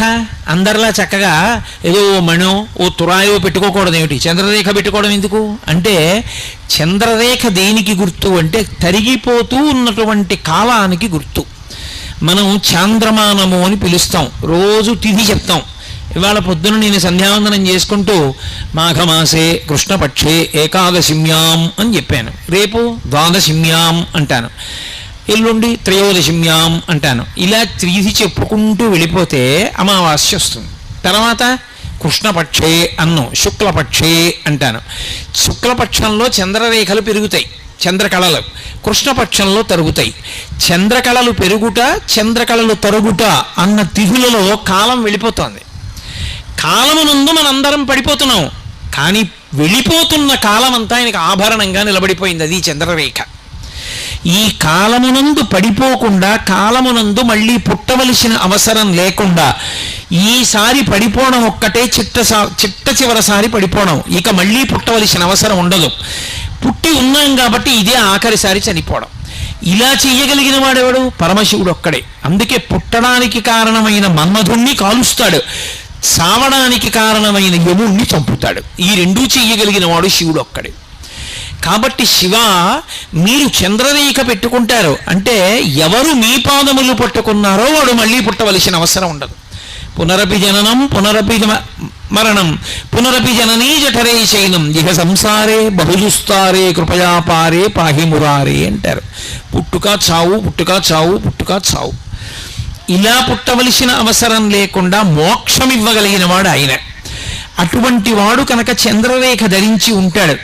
అటువంటి చంద్రరేఖని పరమశివుడు ధరించి ఉంటే శిరస్థే శీతాంశౌ చరణయుగళస్థే అఖిల శుభౌ, ఎవరింట్లోనైనా ఏదైనా శుభకార్యం జరగాలి అంటే ఇది ఎవరి వలన జరుగుతుంది అంటే పరమశివానుగ్రహంగా జరుగుతుంది. శుభాలన్నీ ఎక్కడుంటాయంటే పరమశివుడు యొక్క పాదముల మీద పడి ఉంటాయి. ఏమండి, మా ఇంట్లో మా అమ్మాయి పెళ్ళవట్లేదు, మా అమ్మాయి పెళ్ళవట్లేదు అన్నాడు అనుకోండి, అన్నిటికీ ఒకటే మందు, వెళ్ళి శివలింగానికి అభిషేకం చేయించుకోండి. ఆయన చల్లబడితే మన మనసు చల్లబడుతుంది. అభిషేకం చేయించుకున్నాడు, ఆయన కాలు ఇలా అంటాడు, అంతే. వెంటనే కూతురు పెళ్లి కుదిరింది అనేటటువంటి మాటతో మంగళతోరణం వచ్చి గడపని పట్టుకుంటుంది. అన్ని శుభాలు ఆయన పాదాల దగ్గర పడున్నాయి. ఆయనకేం శుభం చేస్తాం మనం? ఆయనకి చెయ్యగలిగినటువంటి వాళ్ళం కాం మనం. కాబట్టి చరణయుగళస్థే అఖిల శుభౌ పోన్లేవయా ఇవన్నీ ఇవ్వలేకపోతే నీకు ఇంకేమైనా ఇస్తాం. గృహస్థే స్వర్భూజామరసురభి చింతామణిగణి. ఆయన ఇంట్లో కామధేనువులు కల్పవృక్షాలు, ఏకంగా కల్పవృక్షాల తోట, కామధేనువుల మంద ఆయన ఇంట్లో ఉన్నాయి. మనమేమిస్తాం ఆయనకి? ఇంకా మనమేమి ఇవ్వలేము ఆయనకి ఇవ్వడానికి. అసలు చింతామణి పాణిగ్రాహి, చింతామణులకు చింతామణి పార్వతీదేవి ఆయన ఇల్లాలు, ఆయనకి మనమేమిస్తాం?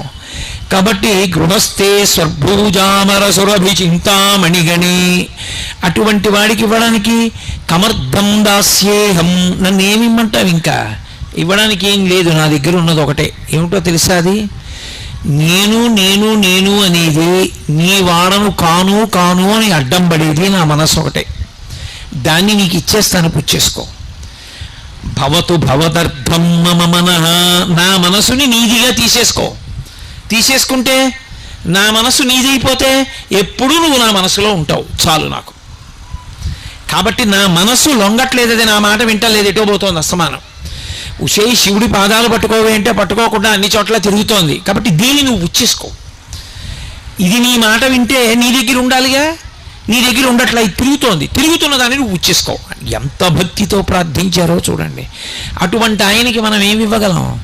మనం ఇవ్వడానికి ఏమి ఉండదు. ఎవడైనా నేనండి దానికి వెండి తొడుగు చేయించాను, నేను తలుపులు చేయించాను, నేను ఎదుగో రాళ్ళు వేయించాను, నేను అభిషేకం చేయించాను అని ఎవడైనా అన్నాడు అనుకోండి, వాడికన్నా అమాయకుడు లోకంలో ఇంకోడు లేడు. ఇది వాడు చేయించలేడు, వాడు ఎక్కడి నుంచి చేయిస్తాడు? అసలు వాడన్నవాడు ఉన్నాడంటే శివుడు శరీరాన్ని చేసి ఇచ్చాడు కాబట్టి, లేకపోతే శరీరమే లేదు. ఇక నేనన్న మాట ఎక్కడి నుంచి వచ్చింది? వాడి అనుగ్రహంతో వాడు చేశాడు తప్ప వాడికి చెయ్యగలిగిన మొనగాడు వీడా? కమర్థం దాస్యేహం, నేనేం చేయగలనన్నారు శంకరాచార్యులు వారంతటి వారు. కాబట్టి ఆయనకి ఆణవ మలము కార్మిక మలము లేవు. కార్మిక మలం అంటే గత జన్మలలో చేసుకున్నటువంటి కర్మల వలన పాపపుణ్యములను అనుభవించడానికి రాలేదు. మనం చేసుకున్న పాపాలకి మనం దుఃఖపడుతుంటే దుఃఖాన్ని తట్టుకోలేకపోతే ఈశ్వరా మమ్మల్ని అనుగ్రహించండి మనం వేడుకోవడానికి, మనకి అవకాశం ఇవ్వడానికి ఆయన వచ్చి కూర్చున్నాడు. ఇప్పుడు ఆయన ఎవరు? లింగం. లింగం అంటే అది గుర్తు, అంతటా నిండిపోయిన వాడికి గుర్తు. లింగము అంటే గుర్తు, అంతటా నిండిపోయిన పదార్థానికి గుర్తే పరమశివుడు, అదే శివలింగం. ఇప్పుడు ఆ లింగం చల్లబడింది అనుకోండి, అభిషేకం అలా జరుగుతూనే ఉంటుంది, ధారాపాత్రలోంచి నీళ్లు పడుతూనే ఉంటాయి. చల్లబడింది అనుకోండి, అలా చల్లబడితే మన మనసులన్నీ చల్లబడతాయి. అందుకే లోకమంతా బాగుండాలి, లోక కళ్యాణార్థం అభిషేకం. కూతురికి పెళ్ళవ్వాలి, అభిషేకం. కొడుక్కి ఉద్యోగం రావాలి, అభిషేకం. నా ఆరోగ్యం బాగుండాలి, అభిషేకం. ఏమిటో ఇంట్లో పశువులు చచ్చిపోతున్నాయి, ఏదో తెగులొచ్చి, అభిషేకం. పంట పండుతోంది, చేతికి రావట్లేదు, ప్రకృతి విపత్తులు వస్తున్నాయి, అభిషేకం. వర్షాలు పట్టలేదు, అభిషేకం. శ్రీకాళహస్తిలో మృత్యుంజయలింగం అని ఉంటుంది, దక్షిణామూర్తి ఎదురుగుండా. దానికి గోడలు పూర్తిగా ఉండవు, సగం వరకే ఉంటాయి గోడలు. శివలింగం కనపడుతూ ఉంటుంది, తలుపు ఉంటుంది. ఎక్కడ వానలు పడలేదనుకోండి, సువర్ణముఖరి నదిలో నీళ్లు ప్రవహించకపోతే ఏం చేస్తారంటే ఆ తలుపు మూసేస్తారు, గోడ కట్టేస్తారు. కట్టేసి ఆ గోడలు పైకి పెంచేస్తారు, ఆ పైకప్పు దగ్గరికంటా పెంచుతారు. పెంచి అర్చకులు గోడెక్కి కూర్చుంటారు. కూర్చుని సువర్ణముఖరి నదిలో ఉండేటటువంటి జలాల్ని కొత్త కుండలతో తెప్పించి రుద్రం అందరూ కూర్చుని చెప్తూ అభిషేకం చేసేస్తారు. చేసేస్తే ఆ నీళ్లలో శివలింగం మునిగిపోయే వరకు చేస్తారు. శివలింగం చివరి భాగం నీటిలో మునగగానే ఆకాశం అంతా నల్లటి మబ్బులు వచ్చి మెరుపులు మెరిసి వర్షం పడిపోతుంది. ఎన్ని మాటలో జరిగింది శ్రీకాళహస్తిలో. మీరు ఇప్పటికీ శ్రీకాళహస్తి ఎడితే ఆ శివలింగం దక్షిణామూర్తి ఎదురుగున్నా ఉన్న శివలింగానికి వర్షాలు పడకపోతే అభిషేకం చేస్తారని చెప్పారు కోటేశ్వరారు. ఏదా శివలింగం అంటే చూపిస్తారు. కాబట్టి వర్షాలు పడలేదు, శివలింగానికి అభిషేకం. లోకంలో అన్నం దొరకట్లేదు, పరమశివుడికి అన్నాభిషేకం. ఏది జరగకపోయినా ఆయన చల్లబడితే మనం చల్లబడతాం. ఆయన ఎందుకు మరి వేడిగా ఉంటాడు అంటే, మనం ధర్మం పట్టుకోకపోతే, మనం తప్పుడు మార్గంలో తిరుగుతుంటే, వేదాన్ని వదిలిపెట్టేస్తే, భక్తితో బ్రతకవలసిన వాళ్ళు భక్తితో బ్రతకకుండా కృతజ్ఞతతో బ్రతుకుతుంటే, ఆయన దేవాలయంలో ఒక దీపం కూడా పెట్టకపోతే, ఆయనకి పట్టుకొచ్చి కృతజ్ఞతతో ఇన్నిచ్చిన వాడికి ప్రేమతో మళ్ళీ ఆయనకి ఏమీ ఇవ్వకపోతే ఆయనకి చీకాకు కలుగుతుంది. తండ్రే అయినా తాను కష్టపడి పెంచి పెద్ద చేసినటువంటి కొడుకు, నాన్నగారు లోపలికి వస్తున్నారు అనుకోండి, ఏదో డబ్బు లెక్క పెట్టుకుంటున్నాడు కొడుకు, నాన్నగారు లోపలికి వెళ్ళారు, ఆయన ఏం అడగలేదు, ఏమిట్రా డబ్బు ఎంత ఎక్కడిది అని ఏం అడగలేదు. కానీ చటుక్కున పెట్టిలో పెట్టి తలుపేసి తిరిగి నించున్నాడు అనుకోండి, ఆ తండ్రికి ఎంత బాధేస్తుంది. నేను వీడిని కని పెంచి పెద్ద చేశాను, ఉద్యోగం కూడా VRS పెట్టేశాను, వీడికి ఇంత చదువు చెప్పించాను, ఇల్లు కొనిచ్చాను, ఆ డబ్బు నేను పట్టుకుపోతానా? ఆ డబ్బు నన్ను చూసి చటుక్కున పెట్టిలో పెట్టి తలుపేసుకున్నాడే అని పెద్ద ఆయనకి బాధ కలిగి ఆయన ఏం చేస్తాడంటే, నాన్న ఉందాం అనుకున్నాను కానీ ఏమిటో మన ఊరి మీదకి భ్రాంతి పోయిందిరా, నేను బయలుదేరిపోతున్నానని వెళ్ళిపోతాడు. ఉండడు. నేను అబద్ధం చెప్పాను అనుకుంటున్నారా? కృతజ్ఞతతో, పాపభూయిష్టమైన జీవితంతో, భగవంతుడి పట్ల మర్యాదతో బ్రతకకపోతే ఈ దేశంలో భగవంతుడు నడిచి వెళ్ళిపోయాడు దేవాలయాల్లోంచి. అనేక సంఘటనలు జరిగాయి. కంచి నుంచి కామాక్షి వెళ్ళిపోయింది అలా ఒకప్పుడు. కంచిలోంచి కామాక్షి పరదేవత వెళ్ళిపోయి తంజావూరు వెళ్ళిపోయి తంజావూరులో ఉండిపోయింది స్వర్ణకామాక్షి. అందుకే ఇప్పటికీ తంజావూరు స్వర్ణకామాక్షి దగ్గరికి వెడితే ఆవిడ ఎంతో సంతోషపడుతుంది. వీడొక్కడరా, నేను కంచి విడిచిపెట్టి వచ్చేసానని నా కోసం వీడు వచ్చాడు తంజావూరు అంటుంది. స్వర్ణకామాక్షి వెళ్ళిపోయింది. శ్రీరంగం నుంచి రంగనాథుడు వెళ్ళిపోయాడు ఒకప్పుడు. అలా వెళ్ళిపోతేనే కదా ఇవాళ తిరుమలలో రంగనాయకుల మంటపం ఉంది. అక్కడి నుంచి వచ్చేసిన రంగనాథుడు తిరుమలలో రంగనాయకుల మంటపంలో ఉండిపోయాడు చాలా కాలం. భగవంతుడు కూడా దేవాలయాలు విడిచిపెట్టి వెళ్ళిపోయాడు. నేరెళ్ళమ్మ వెళ్ళిపోయింది తూర్పుగోదావరి జిల్లాలోని, అన్నవరం వెళ్ళిపోయింది రత్నగిరి దగ్గరికి. ఎందుకు వెళ్ళిపోతారు దేవతలంటే గుళ్ళల్లోంచి అసహ్యం కలిగితే వెళ్ళిపోతారు. డబ్బు లెక్క పెట్టుకుంటున్న కొడుకు తండ్రిని చూసి డబ్బు దాచుకుంటే అసహ్యించుకున్న తండ్రి తన ఇంటికి తాను వెళ్ళిపోయినట్టే పరమేశ్వరుడు కూడా ఊరు విడిచిపెట్టి వెళ్ళిపోతాడు. అలా వెళ్ళిపోయాడు అనుకోండి, ఉత్పాతములు సంభవిస్తాయి. అందుకే మేమందరం రోజు నీకు ఉపచారాలు చేయట్లేదు, తప్పులే చేస్తున్నాం. అయినా నువ్వు మా కన్న తండ్రివి. ఏమీ తెలియనటువంటి బిడ్డడు మహాపండితుడైనటువంటి తండ్రిని గుండెల మీద కాళ్లతో తంతాడు. అంత మాత్రం చేత కాలు విరిచేస్తాడా తండ్రి? ముద్దు పెట్టుకుంటాడు. మేమందరం తప్పు చేశాం, తప్పు చెయ్యట్లేదని అనలేదు. అందుకే అభిషేకం చేసేటప్పుడు నమస్తే రుద్రమంజవగుతో ఇషవే నమః, నమస్తే అస్తు ధన్వనే బాహుభ్యాముతే నమః అని, అయ్యా మీ చేతిలో ఉన్న ధనస్సుకి నమస్కారం, అయ్యా మీకున్న కోపానికి నమస్కారం, బిడ్డలం ఆ కోపం విడిచిపెట్టేయండి, ఏదో తెలియక తప్పు చేశాం, మమ్మల్ని మన్నించండి. చాలామంది తెలియక ఒక మాట చెప్తుంటారు, రుద్రుడు అంటే రౌద్రమున్నవాడు, కోపంతో ఉంటాడు ఆయన అంటుంటారు. పరమ తప్పు.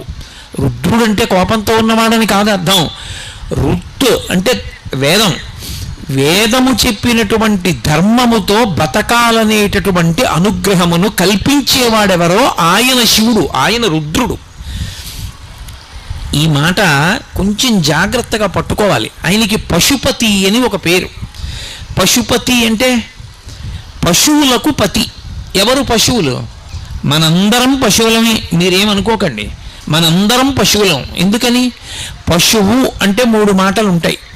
ఒకటి రాట ఉంటుంది, 2 తాడు ఉంటుంది, దానితో కట్టబడేటటువంటి జంతువు ఉంటుంది. ఈ 3 ఉంటే పశువు. మనకి కూడా 3 ఉంటాయి. ఏమిటి? రాట జన్మ, పుట్టడం రాట, పాశములు కర్మపాశములు. మనం అనేకమైనటువంటి రజోగుణ తమోగుణ ప్రవృత్తులతో తిరగడమే పశుత్వం. ఇప్పుడు కర్మపాశముల చేత జన్మ అనేటటువంటి స్తంభానికి పశువై కట్టబడి ఉంటాడు. ఎప్పుడైతే పశుత్వం పోయిందో పతి ఒకటే మిగులుతుంది. అప్పుడు పశువు ఉండడు, పతి ఉంటుంది. అంటే ఆయనే శివుడైపోతాడు. కట్టు కట్టడానికి, కట్టు విప్పడానికి ఒక మార్గం ఒకటి ఉంటుంది. ఇది మీకు అర్థమయ్యేటట్టు ఎలా చెప్పాలి అని నేను సతమతం అవుతున్నాను. కట్టు కట్టినటువంటి దాన్ని విప్పడానికి కూడా కట్టే వెయ్యాలి. ఎలా వేస్తారంటే, మీకు పల్లెపట్టు గురించి తెలుసు కాబట్టి కొంత తెలుస్తుంది. ఆ రైతు పొలంలోకి వెళ్ళి సాయంకాలం ఇంటికి తిరిగి వచ్చేస్తూ ఇంట్లో ఉండేటటువంటి ఆవుకి పచ్చిగడ్డి మోపు కడతాడు. తాటాకు తీసుకొచ్చి గట్టిగా మోపు కట్టి ఆ తాటాకు చుట్టూ తిప్పి ఇలా తిప్పేసి ముడేసేసి దాని కిందకి దోపేస్తాడు. ఇప్పుడు అట్నుంచి తిరిగి వచ్చాడు, ఆ కట్టు విప్పాలి. ఇప్పుడు ఆ కట్టు విప్పాలనుకోండి, మళ్ళీ అందులోకి వేళ్ళు దూర్పి తాటాకు పైకెత్తి మళ్ళీ వెనక్కి తిప్పక్కర్లేదు. ఓ తాడు తీసుకొచ్చి పచ్చిగడ్డి మోపు కింద నుంచి పెట్టి మోకాలతో నొక్కి తాటితో గట్టిగా ఇలా నొక్కుతాడు. ముడియకుండా దగ్గరగా చేసి ఇలా బిగిస్తాడు. ఇప్పుడు పచ్చిగడ్డి బాగా బిగుసుకుంటే వేసిన కట్టు ఊడిపోతుంది, వదిలిపోతుంది, దాన్ని లాగేస్తారు. ముడేశాడా తాడు? వెయ్యలేదు, తాడిలా అంటాడు. ఇప్పుడు ముడేశాడా? వెయ్యడు. ముడి వేయకుండా కట్టు మీద కట్టులా తాటిని బిగించి ఉన్న కట్టు వదిలిపోయేటట్టు చేస్తాడు. అలా కట్టు ఉన్నంతకాలం కర్మపాశములు పట్టి ఉన్నంతకాలం పశువు. ఆ పాశం పోవాలంటే, కట్టు పోవాలంటే ఆయన ఓ పని చేస్తాడు. పైన పెద్ద కట్టుతో నొక్కుతాడు. ఏమిటా కట్టు అంటే ధర్మం. ఇప్పుడు ఆయనే చేస్తాడు, భక్తుడు కూడా. ఏమిటి చేస్తాడంటే ధర్మం కోసమే చేస్తాడు ఏది చేసిన. ఈశ్వరుడు ఇలా నన్ను బ్రతకమన్నాడు, ఆయన ఎలా బ్రతకమన్నాడో నేను అలా బ్రతుకుతున్నానంతే. అదే కర్మ తప్ప ఇంకా ఆయనకేం కోరికలు ఉండవు. మీరు తరచుగా పురాణాల్లో ఒక మాట విని ఉంటారు. ఎప్పుడైనా ఋషులు తపస్సు చేసుకుంటున్నారు అనుకోండి, దేవతలు వెంటనే ఇంద్రుడు అప్సరసల్ని పంపిస్తాడు వాళ్ళ దగ్గరికి. ఏదో వసంత ఋతువుని కల్పిస్తాడు, వాళ్ళ దగ్గరికి వసంతుణ్ణి పంపిస్తాడు, మన్మధుణ్ణి పంపిస్తాడు. వాళ్ళ తపస్సు భగ్నం చేసేస్తూ ఉంటాడు. ఎందుకు ఆ పిచ్చి? ఎందుకు దేవతలు అలా చేయడం అంటే బాగా జ్ఞాపకం పెట్టుకోవాలి. ఎందుకు దేవతలు మనిషిని జ్ఞానమును పొందకుండా చూస్తారంటే, మనం మామూలుగా ఉన్నంతకాలం నాకేదో ఒకటి కలిసి రావాలి, ఏదో ఒకటి కలిసి రావాలి అన్నంతకాలం దేవతా సంబంధమైన క్రతువులు చేస్తాం. యజ్ఞాలు, యాగాలు, హోమాలు ఇవన్నీ చేస్తూ వానలు పడాలి, పంటలు పండాలి, మాకు పంటలు కలిసి రావాలి అని. నాకు దేవతల యొక్క అనుగ్రహంతో సంబంధం లేదు, నాకు జ్ఞానము కలగాలి అని ధార్మికమైన జీవనం ఒక్కటే లక్ష్యంగా పెట్టుకున్నాడు అనుకోండి. అప్పుడు ఇక అతను దేవతలకి అన్నం పెట్టడం అంటే ఇక యజ్ఞయాగాదులు చేయడు. ఆ స్థాయికి వెళ్ళిపోకుండా ఉండడం కోసం కిందికి తీసుకురావడానికి వాళ్ళు తపోభంగం చేస్తూ ఉంటారు తప్ప అంతకన్నా వాళ్ళు ఏదో చెడ్డ పనులు చెయ్యాలని కాదు. ఇప్పుడు శివుడు గట్టి కట్లు వేస్తాడు, వేస్తే ఆ వేసిన కట్లు జారిపోతాయి. అంటే ఇంతకుముందు మనం చేసినటువంటి పాపపుణ్యములన్న దూది పర్వతంలో ఒక చిన్న అగ్ని నిరుసుపడింది అనుకోండి, కాలిపోతుందా? కాలిపోదా? అన్ని పాపపుణ్యములు కాలిపోతాయి. కాలిపోతే జ్ఞానం ఒక్కటే మిగులుతుంది. ఇక పుట్టవలసిన అవసరం ఉండదు. అప్పుడు పశు ఉండదు, అంటే జన్మ ఉండదు, రాట ఉండదు, పాశం ఉండదు, కట్టబడినవాడు ఉండడు. పశువు పోతే మిగిలినదేది? పతి ఒక్కడే మిగులుతాడు. ఎవడా పతి? పతిం విశ్వస్యాత్మేశ్వరగుం శాశ్వతగుం శివం అచ్యుతం. ఆయనే పతి. ఆ పతిలోకి చేరిపోతాడు. అంటే ఇక్కడే వాడు పశుపతిగా మారుతాడు, శివుడు అవుతాడు. అది జ్ఞానమును పొంది మోక్షం పొందడం. అలా అక్కడ నుంచి క్రింద ఏ కోరికైనా తీర్చడం వరకు ఇవ్వగలిగిన వాడెవరు? ఆయన ఒక్కడే. అందుకే పట్టుకెళ్ళి ఏం చెయ్యాలి ఆయనకి? ఆయన కోపం పోవడానికి మనం ఏం చెయ్యక్కర్లేదు, తప్పు ఒప్పుకుంటే చాలు, ఆయన సంతోషిస్తాడు. కొడుకు ఎన్నో తప్పులు చేశాడు, తండ్రి కక్ష పెట్టి కూర్చుంటాడా? నాన్నగారండి నేను మీ మాట వినలేదు, ఎన్నో తప్పులు చేశాను నాన్నగారండి, ఇప్పుడు నాకు అనుభవంలోకి వచ్చింది, తెలిసి వచ్చింది తప్పులు ఎంత బాధపడతాయో. నాన్నగారండి ఇక నేను తప్పు చెయ్యను, నేను చేసిన పాపాలు పోవడానికి ఒక వారం రోజులుండి మీతో కలిసి కూర్చుని సంధ్యావందనం చేసుకుని మీ కాళ్ళు పట్టి మీతో ఉండి వెళ్ళిపోతాను నాన్నగారు. ఇక నేను జీవితంలో ఎంతో భక్తితో ధార్మికంగా బతుకుతానన్నాడు. తండ్రి పరమ సంతోషాన్ని పొందేస్తాడా? పొందేయడా? మనం కూడా రుద్రంలో అవే మాటలు చెప్తాం. నాన్నగారండి తప్పైపోయింది నాన్నగారండి, నాన్నగారండి ఇంకెప్పుడు చేయను నాన్నగారండి అని ఒకటికి రెండు మాటలు నాన్నగారండి నాన్నగారండి నాన్నగారండి అని ఎలా అంటామో రెండు వైపులా నమస్కారం వేస్తూ రుద్రం అలాగే చెప్తాం. అందుకే నమః సోమాయ చ రుద్రాయ చ నమస్తామ్రాయ చ అరుణాయ చ నమః శంగాయ చ పశుపతయే చ నమ ఉగ్రాయ చ భీమాయ చ నమో అగ్రే వదాయ చ దూరే వదాయ చ నమో మంత్రే చ హనీయసే చ నమో వృక్షేభ్యో హరికేశేభ్యో నమస్తారాయ నమః శంభవే చ. అలా నమః నమః నమః నమః అటు నమః ఇటు నమః అటు నమః ఇటు నమః. అయ్యా నమస్కారం పెడుతున్నా క్షమించు, అయ్యా నమస్కారం పెడుతున్నా క్షమించు. సరే పో. ఆయన చల్లబడ్డాడు అనుకోండి, మనం చల్లబడతాం, లోకం చల్లబడుతుంది. ఇప్పుడు ఆయన ఉండడం ఆయనకా మనకా ఉపకారం? ఆయన ఉండడం మనకు ఉపకారం. ఆయన వెంటనే అనుగ్రహిస్తాడు. వెంటనే అనుగ్రహించి ఇంట ప్రశాంతత కల్పిస్తాడు. కాబట్టి సజ్జోజాత ముఖమున్నవాడు అని పిలుస్తారు. అందుకని సజ్జోజాతుడు అని పేరు వచ్చిన శివాలయాలన్నిటిలోకి ఆగమంలో చాలా గొప్పది అని దేన్ని పిలుస్తారంటే, పశ్చిమాభిముఖమైనటువంటి శివలింగం ఏ గుళ్ళో ఉంటుందో ఆ శివాలయం మిగిలిన శివాలయాలన్నిటికన్నా గొప్పది. ఎందుకంటే శివుడి యొక్క పశ్చిమ ముఖం సజ్జోజాత ముఖం. సజ్జోజాతం ప్రపద్యామి సజ్జోజాతాయ వై నమో నమః అని ఆయన పంచమంత్ర పఠనంలో చెప్తాం కదా.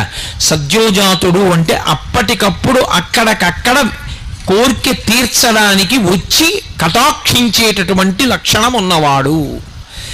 కాబట్టి ఇప్పుడు ఆయన ఇటువంటి అనుగ్రహ ప్రదాత. కాబట్టి ఆయనకి కార్మిక మలము లేదు. అంటే గత జన్మలలో చేసుకున్నటువంటి కర్మల యొక్క ఫలితాన్ని అనుభవించడానికి వచ్చి కూర్చున్నవాడు కాడు.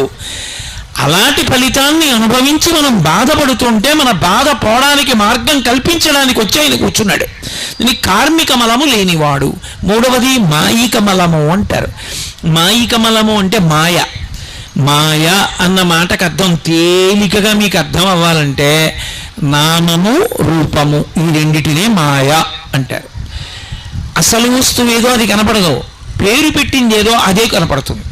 దీన్ని మాయా అని పిలుస్తారు. మీకు బాగా అర్థం అవ్వాలంటే ఒక్క ఉదాహరణ చెప్తే మీరు పట్టేసుకుంటారు. వెనకటికి ఒక ఆయన బంగారం కొట్టు నడిపేవాడు. ఏదో రాత్రి 8 అయ్యేటప్పటికి ఆయనకి 104 జ్వరం వచ్చేసింది. అంత జ్వరం వచ్చేసి చలి కుదుపు వచ్చి ఇంకా కొట్టులో కూర్చోలేక వెళ్ళిపోతూ ఒరే రాత్రి కొట్టుకి జాగ్రత్తగా దింపు, ఆ ఎదురుగుండా ఉన్నటువంటి చట్రం తాళాలు జాగ్రత్తగా వేసిరా ఇంటికి అని కొడుక్కి చెప్పి వెళ్ళిపోయాడు. మంచి జ్వరం, సంధిలో ఉన్నాడు, పడుకున్నాడు, నిద్రపోయాడు, ఏదో ఔషధం సేవించాడు. తెల్లవారేటప్పటికి జ్వరం తగ్గింది. కొడుకుని పిలిచాడు. ఎరా రాత్రి కొట్టంతా జాగ్రత్తగా ఉందా? తలుపులేసి తాళాలేసి వచ్చావా? లోపల ఉండవలసిన బంగారం అంతా ఉందా అన్నాడు. కొడుకు అన్నాడు, నాన్నగారు లోపల బంగారం ఏం లేదన్నాడు. బంగారం లేకపోవడం ఏమిట్రా, పరిగెత్తుకెళ్ళి చూసిరా అన్నాడు. గబగబా కొడుకు వెళ్ళి కొట్టు తాళం తీసి చూసి మళ్ళీ తాళం వేసేసి వచ్చి నాన్నగారు లోపల బంగారం ఏమీ లేదన్నాడు. బంగారం లేకపోవడం ఏమిట్రా అన్నాడు. నిజం నాన్నగారు, చంద్రహారాలు ఉన్నాయి, ఉంగరాలు ఉన్నాయి, కేయూరములు ఉన్నాయి, కంకణాలు ఉన్నాయి, వడ్డాణాలు ఉన్నాయి, కర్ణాభరణములు ఉన్నాయి, పాపట పిందెలు ఉన్నాయి, గాజులు ఉన్నాయి, ఉంగరాలు ఉన్నాయి, బంగారం మాత్రం లేదు. తండ్రి అన్నాడు, ఓరి మూర్ఖుడా, బంగారం లేని ఆభరణాలు ఉంటాయిరా? బంగారం లేదు ఆభరణం ఉంటుందా? ఆభరణం లేకపోయినా బంగారం ఉంటుంది. చంద్రహారం ఉండక్కర్లేదు, కరిగించేస్తే బంగారం ఉంటుంది. బంగారానికి విలువ, చంద్రహారానికి కాదు విలువ. చంద్రహారం పొడుగు చూసి డబ్బుచ్చుకోరు, చంద్రహారం బరువు చూసి డబ్బుచ్చుకుంటారు. అందులో ఎంత బంగారం ఉంది చూస్తారు. బంగారం ఇవ్వకుండా చంద్రహారం ఇవ్వండి అంటే ఇస్తారా? చంద్రహారం లేకపోయినా బంగారం ముద్దగా ఇంట్లో పెట్టుకోవచ్చు, అంతే విలువ. ఒరే ఉన్నది బంగారమేరా, చంద్రహారాలుగా, గొలుసులుగా, ఉంగరాలుగా, కేయూరములుగా, పాపట పిందులుగా ఉంది. బంగారం లేదంటావే మూర్ఖుడా, ఉన్నది ఆభరణములు బంగారమే. కొడుకు అన్నాడు, బంగారం ఎక్కడుందండి? చంద్రహారాలు ఉన్నాయి, గొలుసులు ఉన్నాయి, ఉంగరాలు ఉన్నాయి, బంగారం బంగారం అంటారేంటి? ఒరే బంగారమేరా చంద్రహారాలు గొలుసులైంది. అలాగే ఉన్న ఆ ఒక్క పరమాత్మయే ఇన్ని రూపాలు పొందాడు. సహస్రశీర్షా పురుష సహస్రాక్ష సహస్రపాత్, ఇన్ని రూపాల్లో ఉన్నవాడు వాడొక్కడే. మాయా అంటే అంతటా ఉన్నది వాడొక్కడే అని అనుకోకుండా వాడు వీరు వీరు వేరు అనుకుని పేరు చెప్పి మాయలో పడిపోవడం. మాయలో పడిపోయి అక్కర్లేని పాపాలన్నీ వాడు పాడవ్వాలి, నేను బాగుండాలి, నాది గట్టి నీది అవుటు, ఇలా ఉండేటటువంటి ప్రవృత్తికి మాయా అంటారు. ఆ మాయ చేత మనం మళ్ళీ మళ్ళీ పుడుతూ ఉంటాం. ఆ మాయ లేనివాడు ఆయన. అందుకని మాయికమలము ఆయనకి లేదు, మాయికమలము మనకుంది. కాబట్టి ఆణవమలము, కార్మికమలము, మాయికమలము మూడిటితో తయారైన వాళ్ళం మనం. ఈ 3 మలములు లేకుండా తయారైన వాడు పరమేశ్వరుడు. తయారైన వాడన్న మాట కూడా వాడకూడదు, ఆయన యందు లేవు అంతే. అటువంటి వాడు ఆయన కానిది ఒకటి ఉన్నది అని చెప్పడం కుదరదు. అసలు ఆయన కానిది ఇది ఉందండి, శివుడు కానిది ఏదైనా ఉందా అని నేను అడిగాను అనుకోండి, మీకు లోకంలో నేను ఒకటి చూపిస్తాను, శివుడు కానిది ఒకటి ఉన్నది అని చెప్పడానికి ఏదీ లేదు. శివుడే అష్టమూర్తి అని పిలుస్తారు. శివుడే మనం ఈ కంటితో చూడడానికి వీలుగా 8 రూపములను పొందుతాడు. అయితే చిత్రం ఏమిటంటే ఈ 8 రూపాలని కూడా పూర్తిగా పూజ చేయడం ఎవరికీ సాధ్యం కాదు. అందులో మొదటిది భూమి, రెండవది నీరు, మూడవది నిప్పు, నాలుగవది వాయువు, ఐదవది ఆకాశం, ఆరవది సూర్యుడు, ఏడవది చంద్రుడు, ఎనిమిదవది జీవుడు. నేను అనుకుంటుంటానే జీవుడు, ఆ జీవుడు 8వది. ఈ 8 శివుని యొక్క మూర్తులు, అందుకే అష్టమూర్తులు అని పిలుస్తారు.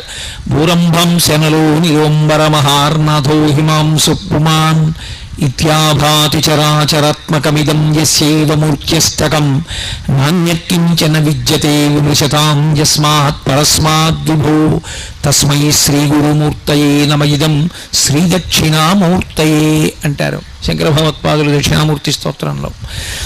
ఈ 8గా ఉంటాడు. ఇప్పుడు నాకు ఒకటి చెప్పండి, ఈ 8 కానిది ఒకటి ఏమైనా ఉందా లోకంలో? ఉండదు. 8 ఉంటాయి. పృథివీ భూమి శివస్వరూపం. ఇప్పుడు నాకు చెప్పండి, అసలు మనం అనుభవిస్తున్నటువంటి సుఖమన్న మాట ఏది ఉన్నా శివుని యొక్క ఉచ్ఛిష్టమే. శివుని వలననే సుఖం ఉన్నది.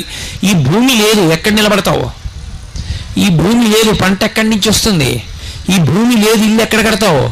ఈ భూమి లేదు, భూమిలోంచి బొగ్గు రాకపోతే, భూమిలోంచి పెట్రోల్ రాకపోతే, భూమిలోంచి ఇనుము రాకపోతే కారు ఎక్కడి నుంచి తయారు చేస్తావు? విద్యుత్ శక్తి ఎలా తయారు చేస్తావు? నీరు లేదు, ఏం తాగి బతుకుతావు? పంట పండకపోతే ఏం తిని ఈ జీవరాశులన్నీ జీవిస్తాయి? గాలి లేదు, అసలు ప్రపంచం ఎలా నిలబడుతుంది? నిలబడదు. అగ్ని లేదు, ఎలా బ్రతుకుతుంది ఈ ప్రపంచం? ఉండదు. పృథివీ ఆపస్తేజోవాయు ఆకాశములు ఆయనే. ఆకాశముగా అంతటా నిండిపోయినవాడు వ్యోమవత్యప్తదేహాయ దక్షిణామూర్తయే నమః. ఆకాశమై నిండిపోయినవాడు ఆయనే. సూర్యుడిగా ఉన్నవాడు ఆయనే. సూర్యుడుగా ఆయన లేడనుకోండి, అసలు లోకానికి ఆరోగ్యం ఎక్కడుంటుంది? ఆరోగ్యం భాస్కరాదిచ్చేత్. సూర్యకిరణముల యొక్క స్పర్శ వలన రోగకారకములైనటువంటి జీవులు చనిపోతాయి. సూర్యకిరణములు పడితే చాలు ఆరోగ్యం లభిస్తుంది. అందుకే పూర్వం కేవలముగా సూర్యకిరణములు పడినటువంటి పదార్థములను కొన్నింటిని తినేవారు. ఆ పదార్థములు తినకుండా ఉండేవారు కాదు, రేగుడియాలని పెట్టేవారు ప్రత్యేకం. అవేమి ఆ నూనెలోనో ఎందులోనో వేయించరు. రేగుపళ్ళు తీసుకొచ్చి సూర్యకిరణాల్లో పెడతారు, గట్టి పడతాయి. ఆ రేగు ఒడియాలు దాచుకుని ఆ ఒడియని తినేవారు. అసలు ఈ గడ్డంతా రేగు చెట్లతో కూడుకున్నటువంటిది. ఆ రేగు పండు తింటే సూక్ష్మక్రిములు నశిస్తాయి, అది ఆరోగ్యకారకం. అలాగే అప్పడం ఒత్తి సూర్యకిరణాలకు ఎదురుగుండా తీసుకొచ్చి పెడతారు. పెడితే సూర్యకిరణముల చేత అప్పడం ఎండుతుంది. ఆ ఎండిన అప్పడాన్ని తీసుకెళ్లి డబ్బాలో పెట్టి ఉంచుతారు. ఎన్ని నెలలు ఉంటుంది?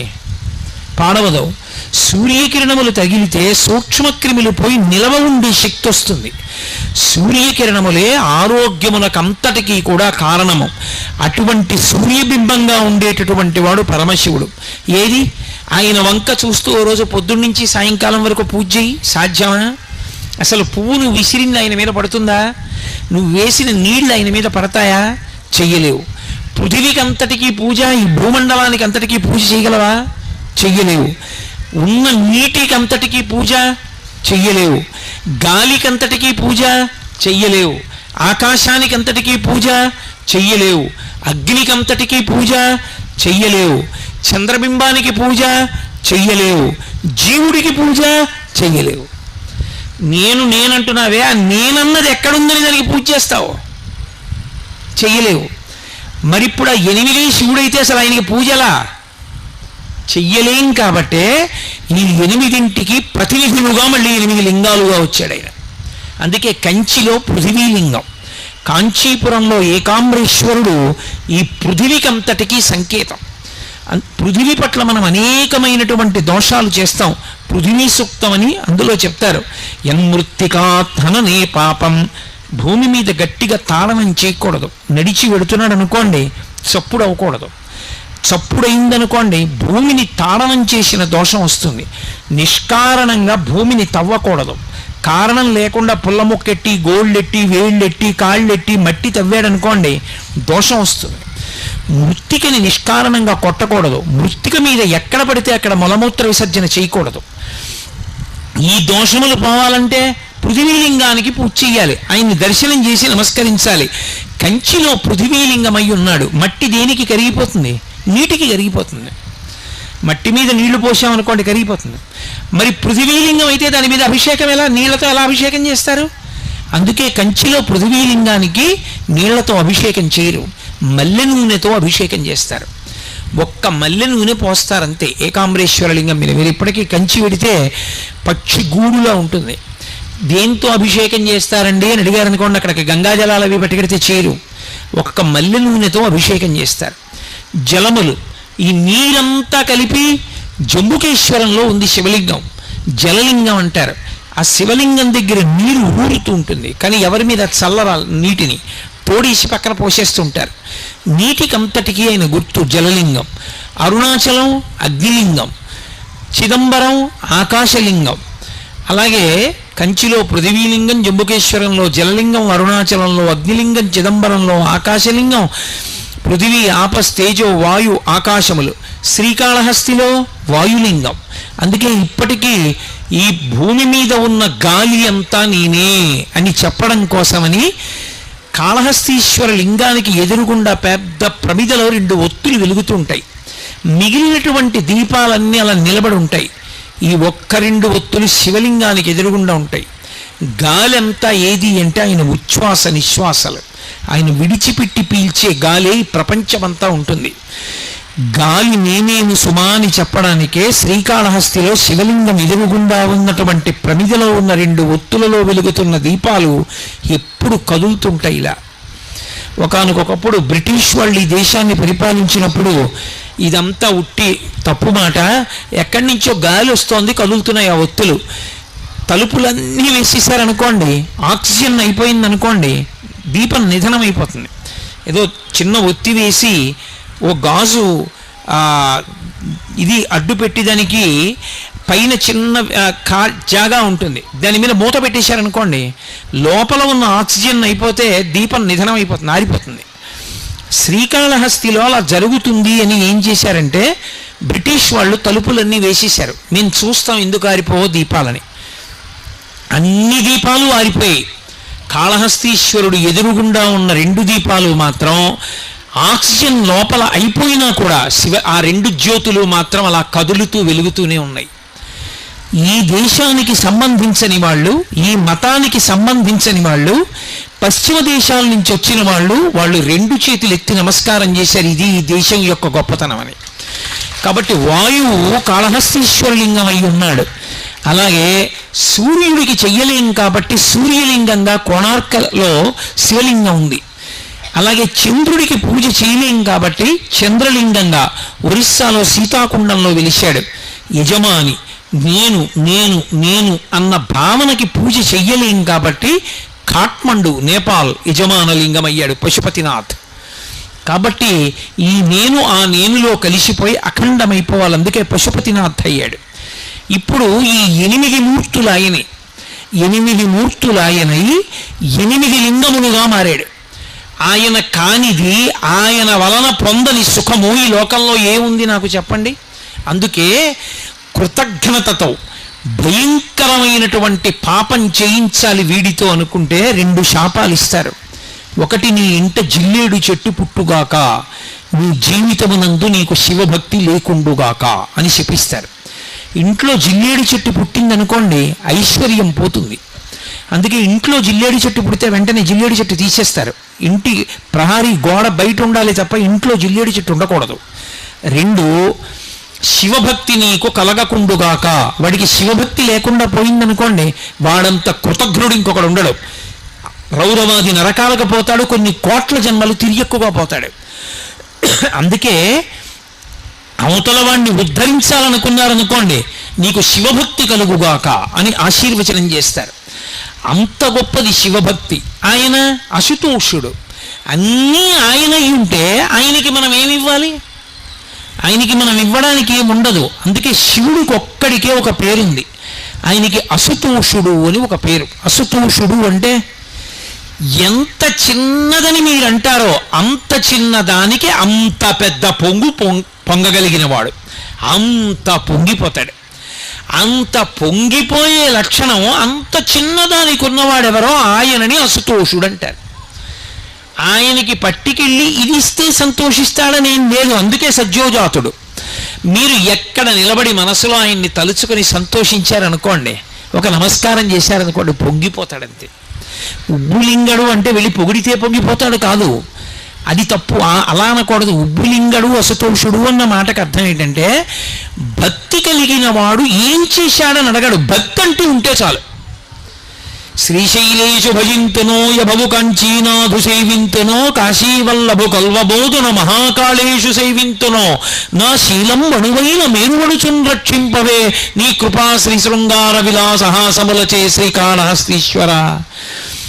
ఏమీ చెయ్యలేదు శివ, నన్ను కాపాడు అని అడిగితే చాలు, గుర్తుపెట్టుకుంటాడు. అందుకే శ్రీకాళహస్తిలో పశ్చిమాభిముఖుడై ఉంటాడు. పశ్చిమం దేనికి గుర్తు? సూర్యాస్తమయానికి గుర్తు.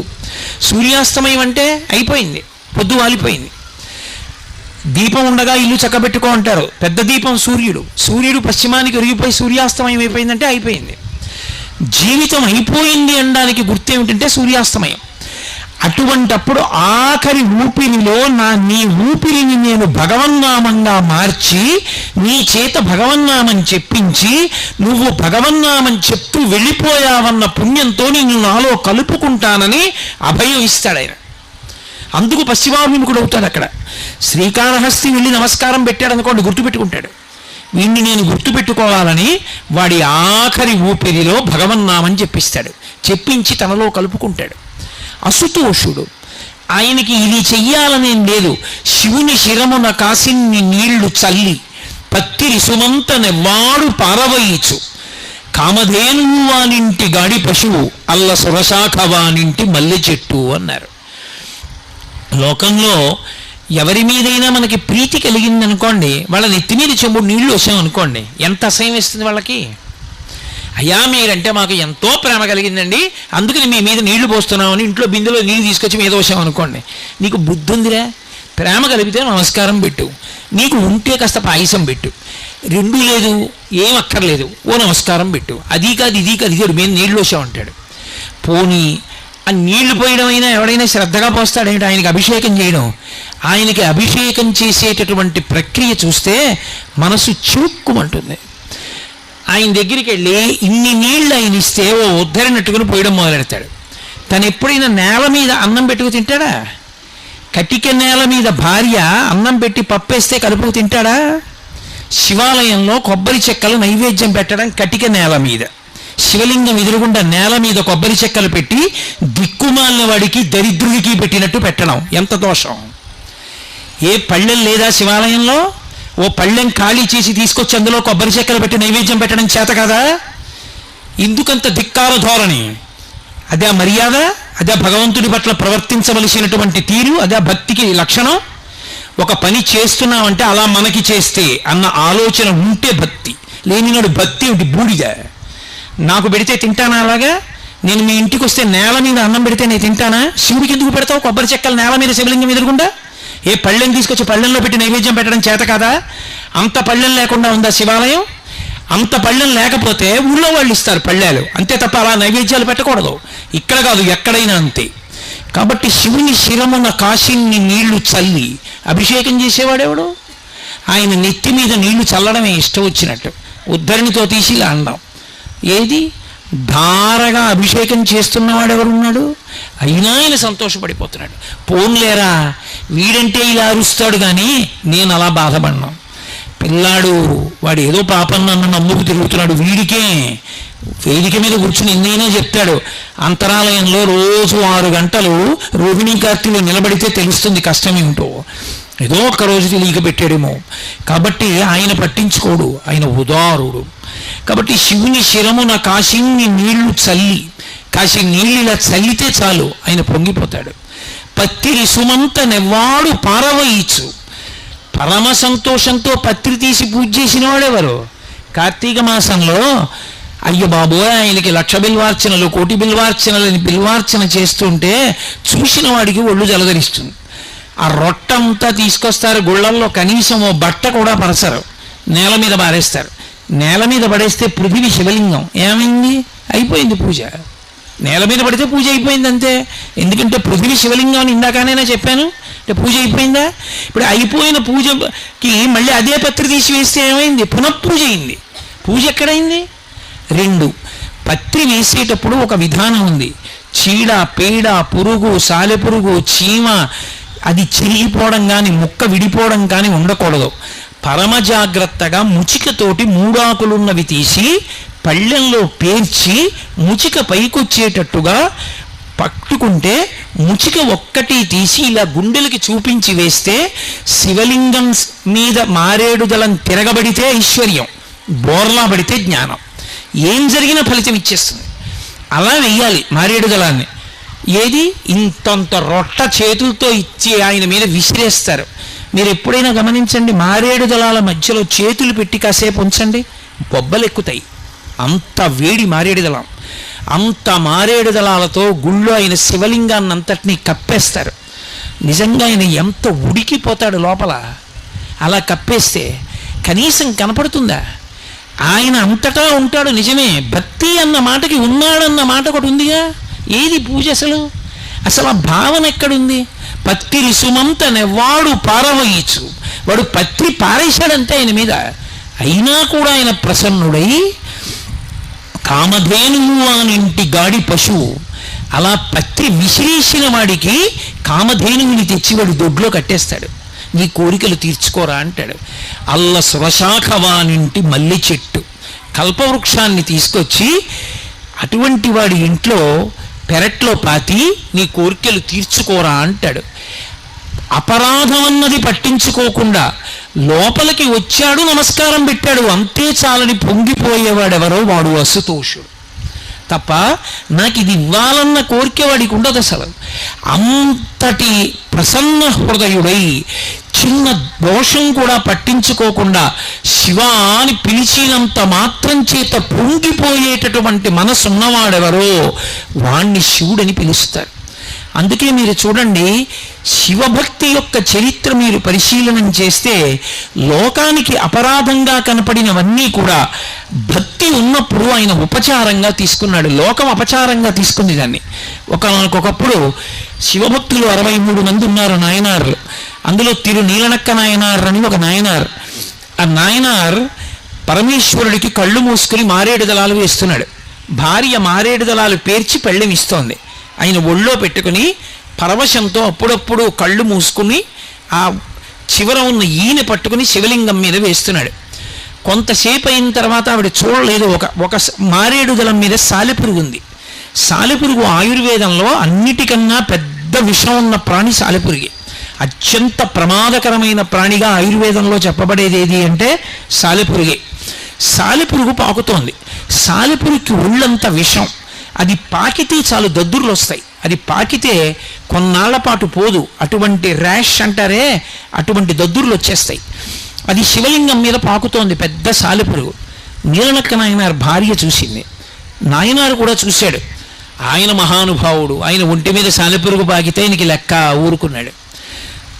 నాయనారు భార్య చూసి అనుకుంది, అమ్మో నా తండ్రి శరీరం అంత కోమలంగా ఉంటుంది, ఆయన ఒళ్ళంతా పాకేస్తోందే సాలెపురుగు, ఒళ్ళంతా ఎంత తట్లు కట్టేస్తుందో, ఎంత దురద పెడుతుందో ఆయనకని భయపడి కన్నతల్లి పిల్లవాడికి ఏదైనా ఇబ్బంది వస్తే వెంటనే తూతూ అంటుంది అని శ్రీకృష్ణ కర్ణామృతంలో లీలాశకుడు కూడా అంటాడు.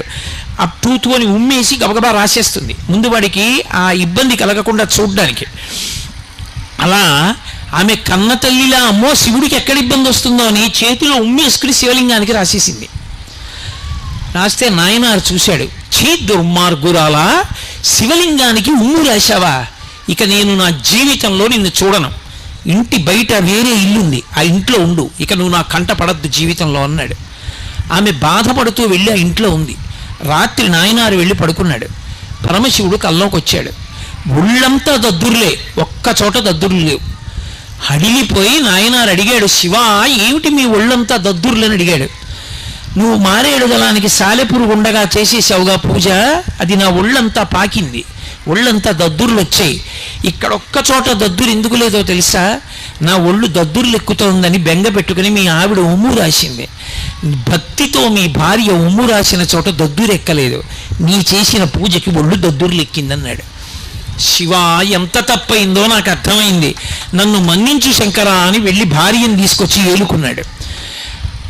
కాబట్టి అసుతోషుడు ఏ పని చేశారన్నది కాదు, ఆయన అందులో ఉండేటటువంటి భక్తిని చూస్తాడు.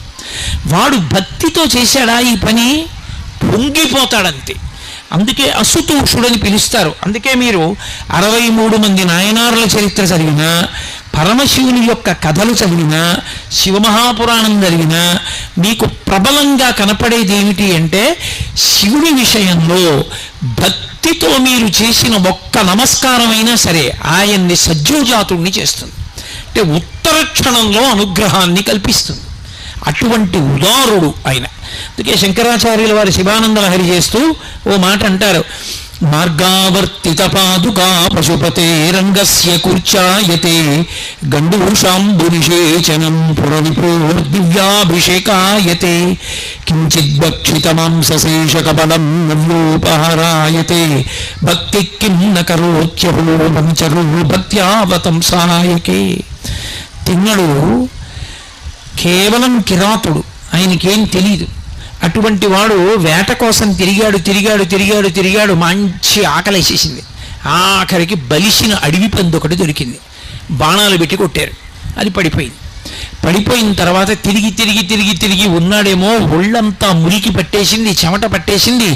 స్నేహితులు అన్నారు, రే ఆకలేసేస్తోందిరా, గబగబా 4 ఎండుకర్రలు తెచ్చి అగ్నిహోత్రం రగల్చి పందిని కాలుస్తాం, కాల్చాక కత్తి పెట్టి కోసి మాంసం తినేద్దాం అన్నారు.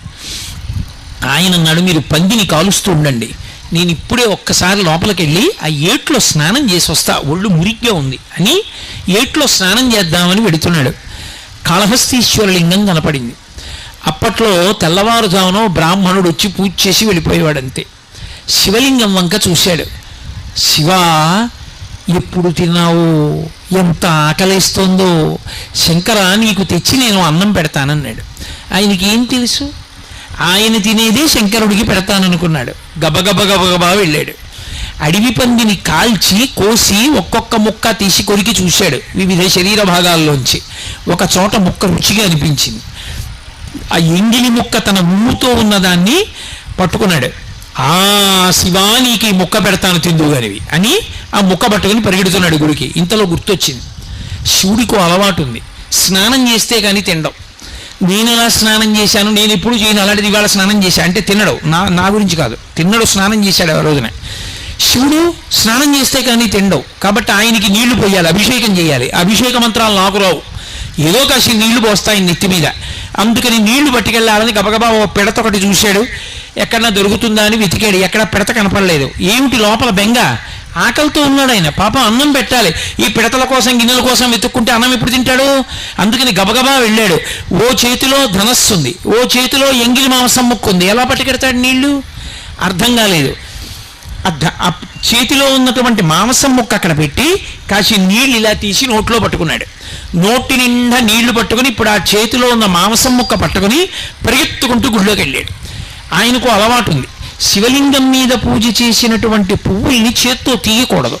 మర్నాడు నిర్మాల్యం తీసేటప్పుడు కూర్చతో తీయాలి అని నియమం. కూర్చ అంటే మెత్తటి బ్రష్ వాడతారు, చాలా మెత్తగా ఉంటుంది. అటువంటి దాంతో ఉత్తరాభిముఖంగా నిర్మాల్య విసర్జనం చెయ్యాలి అని. ఆ బ్రష్ ఎక్కడుంది ఇప్పుడు ఆయన దగ్గర? తిరిగి నా చెప్పులు మెత్తబడిపోయి దీంతో తీసేస్తానన్నాడు. మార్గావర్తిత పాదుకా పశుపతే రంగస్య కూర్చాయతే. మలమూత్రాలు జంతువుల్ని అన్నిటినీ తొక్కి తిరిగి వచ్చినటువంటి ఎడంకాలి చెప్పు తీసి ఆ పానవట్టం మీద మాంసం ముక్క పెట్టి ఆ చేత్తో చెప్పుతోటి శివలింగం మీద ఉన్న పువ్వులు తీసేశాడు. శివుడు అన్నాడు, రంగస్య కూర్చాయతే. ఎంత గొప్ప పూజ చేశావురా, ఎంత గొప్పగా తీసావురా నిర్మాల్యం అన్నాడు. గండూషాంబునిషేచనం పురరిపోర్దివ్యాభిషేకాయతే. ఆ గండస్థలం అంటే పుక్కిట పట్టిన నీళ్లు ఊమిశాడు శివలింగం మీద. అబ్బో ఎంత గొప్ప అభిషేకం రా అనుకున్నాడు శివుడు. కించిద్భక్షితమాంసశేష కబళం నవ్యోపహారాయతే. తను ఎంగిలి కురికి తెచ్చి ఉమ్ముతో ఉన్న మాంసం ముక్క అక్కడ పెట్టి శివ తినన్నాడు. ఆయన తినలేరు. ఎందుకు తినవు? ఆకలేస్తుంటే. ఏమిటి నేను చేసిన తప్పు? తల కొట్టుకున్నాడు. తినేశాడు శివుడు. నవ్యోపహారాయతే భక్తి కిం నకరోత్యహో వనచరో భక్త్యావతంసాయకే. నరశంకర్లు భక్తి ఎంత గొప్పదయా శివ. భక్తితో తిన్నడు ఇటువంటి ఉపచారాలు చేస్తే, అపచారాలు చేస్తే ఉపచారాలుగా నువ్వు తీసేసుకున్నావా? భక్తి ఒక్కటే చూసావా? ఎంతటి ఉదార హృదయుడవయ్యా శివ అని రెండు చేతులు ఎత్తి శంకర భగవత్పాదులు నమస్కారం చేశారు. అంటే దాని ఉద్దేశం తిన్నడు అలా చేస్తే పుచ్చుకున్నాడని మనం కూడా అలా చేయొచ్చా? చేయకూడదు. తిన్నడికి తెలియదు కాబట్టి అలా చేశాడు. మనకి ఎంత తెలుసో అంత తెలుసున్నట్టు ఉపచారం చేయాలి తప్ప తెలిసి కూడా అపచారం పరమేశ్వరుని యందు చెయ్యరాదు. అప్పుడు అది భక్తి అన్న మాట ఎందుకు అవుతుంది? ఉపచారాన్ని ఉపచారంగానే చెయ్యాలి. కాబట్టి ఆ భక్తి ఉందనుకోండి, ఆయన ఎంత లొంగిపోయాడు నిజంగా. పరమశివుని యొక్క రూపంలో ఒక చమత్కారం ఉంటుంది. ఆయన ఒక చేతిలో పరశువు పట్టుకుంటాడు. పరశువు అంటే గండ్రగొడ్డలి. ఒక చేతిలో జింక పట్టుకుంటాడు. ఆయనకి మూడో కన్ను అగ్నిహోత్రం. ఆయన తల మీద గంగమ్మ ఉంటుంది జటాజూటంలో. నిజంగా పరమశివుడు తినాలనుకున్నాడు అనుకోండి, ఆయన తినడం ఎంత తేలిక. మాంసం తినడం దూర్జటి కాళహస్తీశ్వర శతకంలో దెప్పి పొడిచాడు. అసుతోషుడు శివుడు ఎందుకయ్యాడో చెప్తూ, నీకు మాంసము వంచయేని కరువా నీ చేత లేడుండగా జోకైనట్టి కుఠారముండ అనల జ్యోతుండ నీరుండగా పాకం బొప్ప ఘటించి చేతి పునుకన్ భక్షింపక బోయచే చేకుంటెంగిలి మాంసమిట్లు తగునా శ్రీకాళహస్తీశ్వర. నీకు మాంసము వాంఛయేని కరువా. ఈశ్వరా, నీకు మాంసం తినడం అంటే నాకు కరువా? ఏమిటయా తినడం?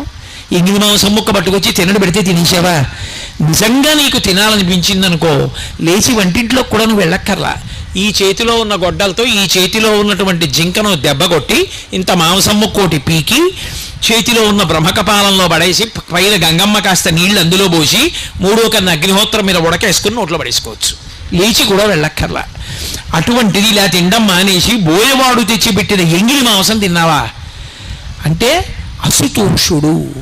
ఒక్క శివుడి విషయంలో ఉండే లక్షణం ఏమిటంటే అదే లక్షణం అమ్మవారి విషయంలో ఉంటుంది. ఏమీ తెలియని వాడు ఉంటాడు, పెద్దింటమ్మా అంటాడు. వీరి బయట ఓ చిన్న రాయి ఎడతాడు, దానికే పసుపు రాస్తాడు, బొట్టెడతాడు, దానికే ఓ నమస్కారం పెడతాడు. ఒప్పుకుంటుంది ఆవిడ. ఆయన ఎంత దయామయుడో ఆవిడంత దయామయి.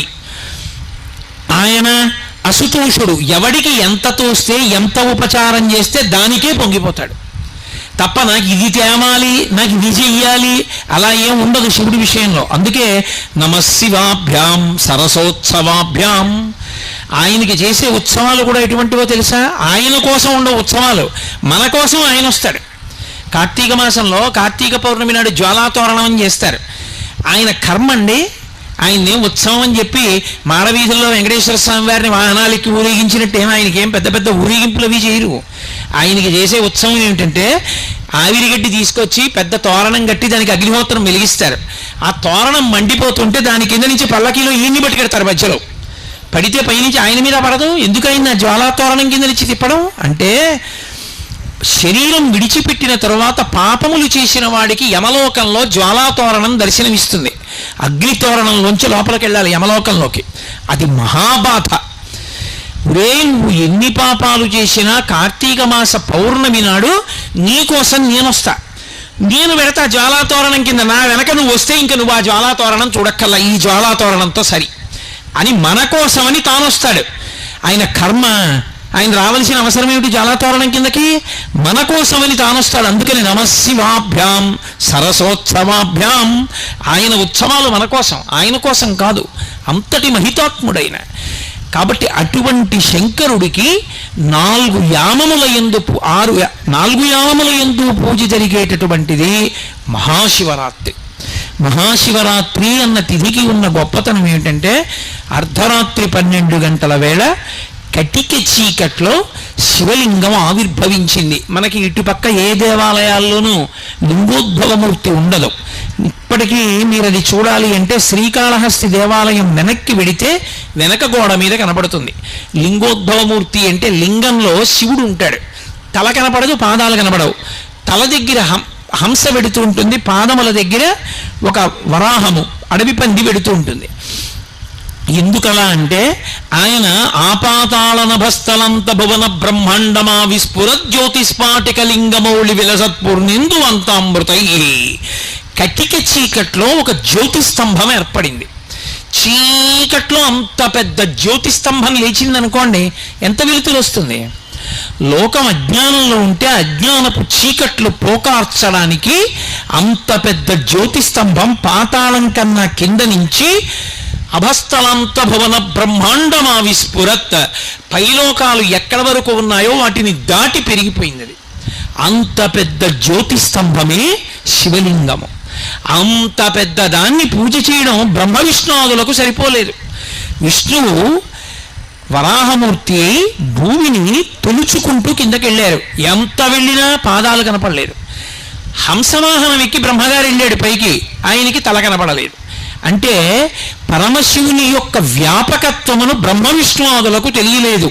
ఆయన ఎంత వ్యాపించి ఉంటాడన్నది చెప్పగలిగిన మనగాళ్ళం మనమా? చెప్పలేము. కానీ అంత నిండిపోయిందనుకోండి, ఎలా చూస్తాం ఈ మాంసనేత్రంతో? ఎలా చేస్తాం పూజ? అందుకని అది తరిగిపోయి కిందకు వచ్చేస్తే లింగం అవుతుంది. అందుకే లింగం చతురస్రాకారంగా ఉంటే పడుకుందంటారు. కంచిలో ఇప్పటికీ పడుకున్న లింగాలు, కూర్చున్న లింగాలు, నిలబడిన లింగాలు అని ఉంటాయి. అవి పీఠం అది చతురస్రాకారంగా ఉందా, త్రిభుజంగా ఉందా అన్నదాన్ని బట్టి నిర్ణయం చేస్తారు. శివలింగం ఎప్పుడూ కూడా సాధారణంగా గుండ్రంగా ఉంటుంది. శ్రీకాళహస్తి లాంటి లింగాలు మినహాయింపు గుండ్రగా ఉంటుంది. గుండ్రగా ఉండడానికి కారణం ఏమిటో తెలుసా? ఇప్పుడు నేను ఇలా ఓ సున్నా గీశాను అనుకోండి, ఈ నా ఎదురుగుండా ఉన్న బల్ల శాలువాలు పూలదండలు ఎందులో ఉన్నాయి? నేను గీసిన సున్నాలో ఉన్నాయి. నేను ఇప్పుడు ఈ సున్నా ఇలా నా చుట్టూ కూడా తిప్పాను అనుకోండి, నేను మైకు ఇవి కూడా ఇందులో ఉన్నాయి, సున్నాలో ఉన్నాయి. నేను అలా సున్నా ఇలా సభ చుట్టూ తిప్పాను అనుకోండి, ఇప్పుడు ఈ సభ ఇవి అన్నీ కూడా ఇందులో ఉన్నాయి, ఆ సున్నాలో ఉన్నాయి. నేను దాన్ని ఇలా తిప్పాను అనుకోండి, తేతలి చుట్టూ తిప్పాను అనుకోండి, తేతలి గ్రామం అంతా ఇందులో ఉంది, అందులో ఉంది. నేను దాన్ని ఇలా అన్నాను అనుకోండి, భారతదేశం అంతా తిప్పేశాను అనుకోండి, ఇప్పుడు దేశం అంతా ఎందులో ఉంది, అందులో ఉంది. సమస్త బ్రహ్మాండముల చుట్టూ అలా గీత గీశాను అనుకోండి, ఇప్పుడు అవన్నీ ఎందులో ఉన్నాయి, అందులో ఉన్నాయి. అసలు నిజానికి అండాకారములో ఉంటుంది బ్రహ్మాండము అంటారు. అందుకే కోడిగుడ్డు ఆకారంలో ఉంటుంది. అసలు ఈ లోకాలన్నీ శివలింగాకృతిలో ఉంటాయి. అది ఒరగడం ఎటురుగుతుందంటే చేసిన అభిషేక ద్రవాలన్నీ కూడా ఉత్తర దిక్కున సముద్రంలో పడిపోతాయి. దేవతలు చేసినటువంటి అభిషేకాలన్నీ కూడా ఉదయగ్రావము పానవట్టము అభిషేకో తత్ప్రవాహంబు వార్ధి జలధ్వంతము ధూపదీమము అని దూర్జటి కాళహస్తి మహాత్యంలో వర్ణిస్తాడు. బ్రహ్మాండాకృతిలో ఉంటే గుడ్డు ఇలా పట్టుకున్నాం అనుకోండి, ఓ పక్కకి వాలుగా ఉంటుంది. అది ఉత్తర దిక్కుకు పడాలి అభిషేక జలాలు. అవే దేవతలు చేసిన అభిషేక జలాలే మహాసముద్రాలై పడిపోయి ఉత్తర దిక్కున. ఇప్పుడు అంతటా నిండిపోయింది అనుకోండి గుండ్రంగా ఇలా లింగం, ఎలా పూజ చేస్తారు చెప్పండి నాకు? మీరే అందులో ఉన్నారు. ఇక మనం ఎలా చేస్తాం పూజ? అప్పుడు ఆయన ఏం చేస్తాడంటే మనని అనుగ్రహించడానికి ఇలా తరుగుతూ వస్తాడు.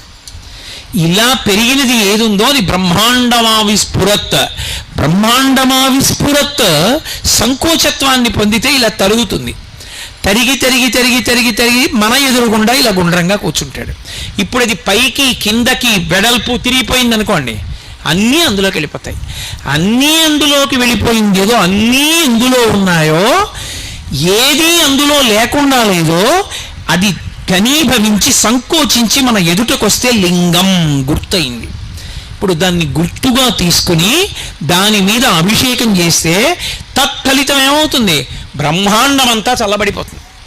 అందుకే ఒక్కడు శివలింగాన్ని సక్రమంగా అభిషేకం చేసేవాడుంటే లోకమంతా చల్లబడిపోతుంది. అందుకే అది చల్లగా ఉండడానికే పైన చంద్రబింబం నుంచి అమృతధారబడినట్టు ధారాపాత్ర కట్టి వెళ్ళిపోతారు. అందులో నుంచి ధారబడుతూ ఎప్పుడు శివలింగం చల్లగా ఉంటుంది.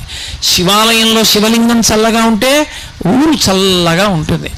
మహాశివరాత్రి అంటే లోకములను అనుగ్రహించడానికి లోకములకు జ్ఞానం ఇవ్వగలిగిన వాణ్ణని చెప్పడానికి, ఎవరి కోరికనైనా తీర్చగలిగిన వాణ్ణని చెప్పడానికి లింగస్వరూపంతో ఆపాతాళ నభస్థలంత భువన బ్రహ్మాండమా విస్ఫుర జ్యోతిస్ఫాటిక లింగమౌళి విలసత్పూర్ణేందువంతామృతై, అంతటా నిండిపోయినవాడు, ఇవేమీ కానివాడు, వీటిలా కనపడేవాడు.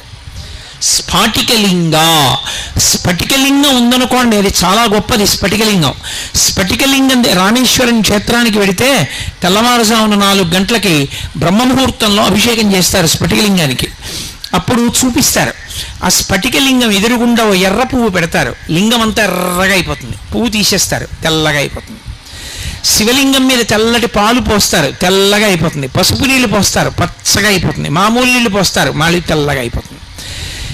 ఎదురుగుండా ఏది పెడితే దానిలా కనపడుతుంది, కానీ నిజానికి అదేమిటి?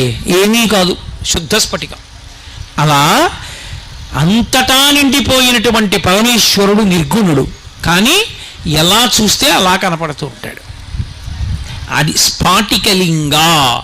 అలా పెరిగిపోయినటువంటి శివలింగాన్ని ఆ కాలమునందు మహాశివరాత్రి సమయంలో ఎవడు ధ్యానిస్తాడో, ఎవడు దర్శిస్తాడో, ఎవడు శివనామం చెప్తాడో, ఎవడు భక్తితో పూజ చేస్తాడో, ఎవడు ఆ రోజున ఉపవసిస్తాడో, ఎవడు జాగరణ చేస్తాడో. జాగరణం అనేటటువంటిది దేని చేత జరుగుతుంది అంటే, విశేషమైనటువంటి రోగము శరీరంలో ప్రవేశిస్తే జాగరణం చేస్తాడు. అంటే నిద్ర పట్టదు. మహాభారతంలో విదురుడు అడుగుతాడు ధృతరాష్ట్రుణ్ణి, మృత్యువు సమీపించినప్పుడు నిద్ర పట్టదు, ఏదో సంధితో మాట్లాడుతూ ఉంటాడు. అలా కాకుండా ప్రయత్నపూర్వకంగా నిద్రమాని ఒక రాత్రి ఎవడు శివనామస్మరణ చేశాడో వాడు యమదర్శనాన్ని పొందకుండా ఈ జాగరణ చేత, రోగము చేత జాగరణ చెయ్యవలసిన అవసరం లేకుండా శివుని యందు కలిసిపోతాడు. అంత అద్భుతమై శివమయమైనటువంటి కాలము కనుక నెలకి ఒకసారి చతుర్దశి రాత్రి పరివ్యాప్తమైతే శివరాత్రి, మహాశివరాత్రి అయి జ్యోతిస్తంభం ఏర్పడితే పరమాద్భుతమైన కాలము. అందుకే జన్మానికి ఒక శివరాత్రి అంటారు. ఏదో ఒక పదార్థం, పాలో పెరుగో తేనెో నెయ్యో పంచదారో విభూతో చందనోదకమో ఏదో ఒకటి పట్టుకుని దేవాలయంలోకి వెళ్ళాలి, శివదర్శనం చెయ్యాలి. శివనామ స్మరణ చేస్తూ శివస్తోత్రములను చదువుకుంటూ భగవంతునికి సంబంధించినటువంటి స్మరణతో కాలము గడపకపోతే మనుష్య జన్మ నిరర్ధకమైపోతుంది. శివమయమైన కాలము, శివుని యొక్క కాలము కనుక ఆ కాలమునకు మహాశివరాత్రి అని పేరు. అంత అద్భుతమైనటువంటి శివరాత్రి వస్తోంది. ఎప్పుడైనా శివలింగం ఉన్న చోట పాము తిరిగితే పార్వతీదేవి తిరిగింది అని గుర్తు. కొన్ని చోట్ల పాము పడగబడుతుంది.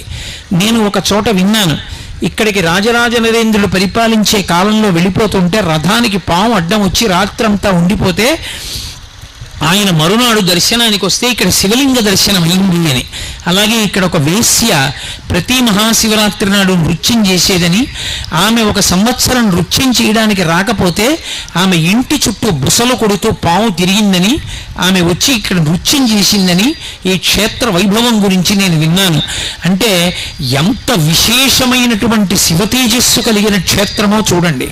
కాబట్టి అంత గొప్ప క్షేత్రంలో మీరు ఉండడం, మహాశివరాత్రిని సద్వినియోగం చేసుకోవడం, అంత చక్కటి దేవాలయంలో అమ్మవారిని అయ్యవారిని సేవించగలగడం, పైగా 2 నందులు ఉన్నటువంటి విశేషమైనటువంటి క్షేత్రం, అంత గొప్ప క్షేత్రంలో మహాశివరాత్రి నాడు మీరందరూ ధన్యులవుతూ నన్ను కూడా శివరాత్రికి ముందు పిలిచి శివుడి గురించి 4 మాటలు చెప్పవయ్యా అని అడగడం, ఇటువంటి క్షేత్ర ప్రాంగణంలో కూర్చుని పరమశివ వైభవం గురించి ఎంత చెప్పడం అంటే అది మహాసముద్రం ఎంతైనా చెప్పచ్చు. ఏకశబ్ద సమ్యజ్ఞాత సృష్ట ప్రయుక్త స్వర్గే లోకే కామదుర్భవతి. భక్తితో నమ్మి చెప్పుకున్న ఒక్క మాట చాలు. కాబట్టి మీ అందరూ కూడా ఇంత ఓపికగా నిలబడి కూర్చుని కూడా అంత ఇరుగ్గా ఉండి కూడా పరమభక్తితో నా మాటలు విన్నందుకు మీ అందరికీ నా హృదయపూర్వకమైన కృతజ్ఞతలను ఆవిష్కరిస్తూ స్వస్తి.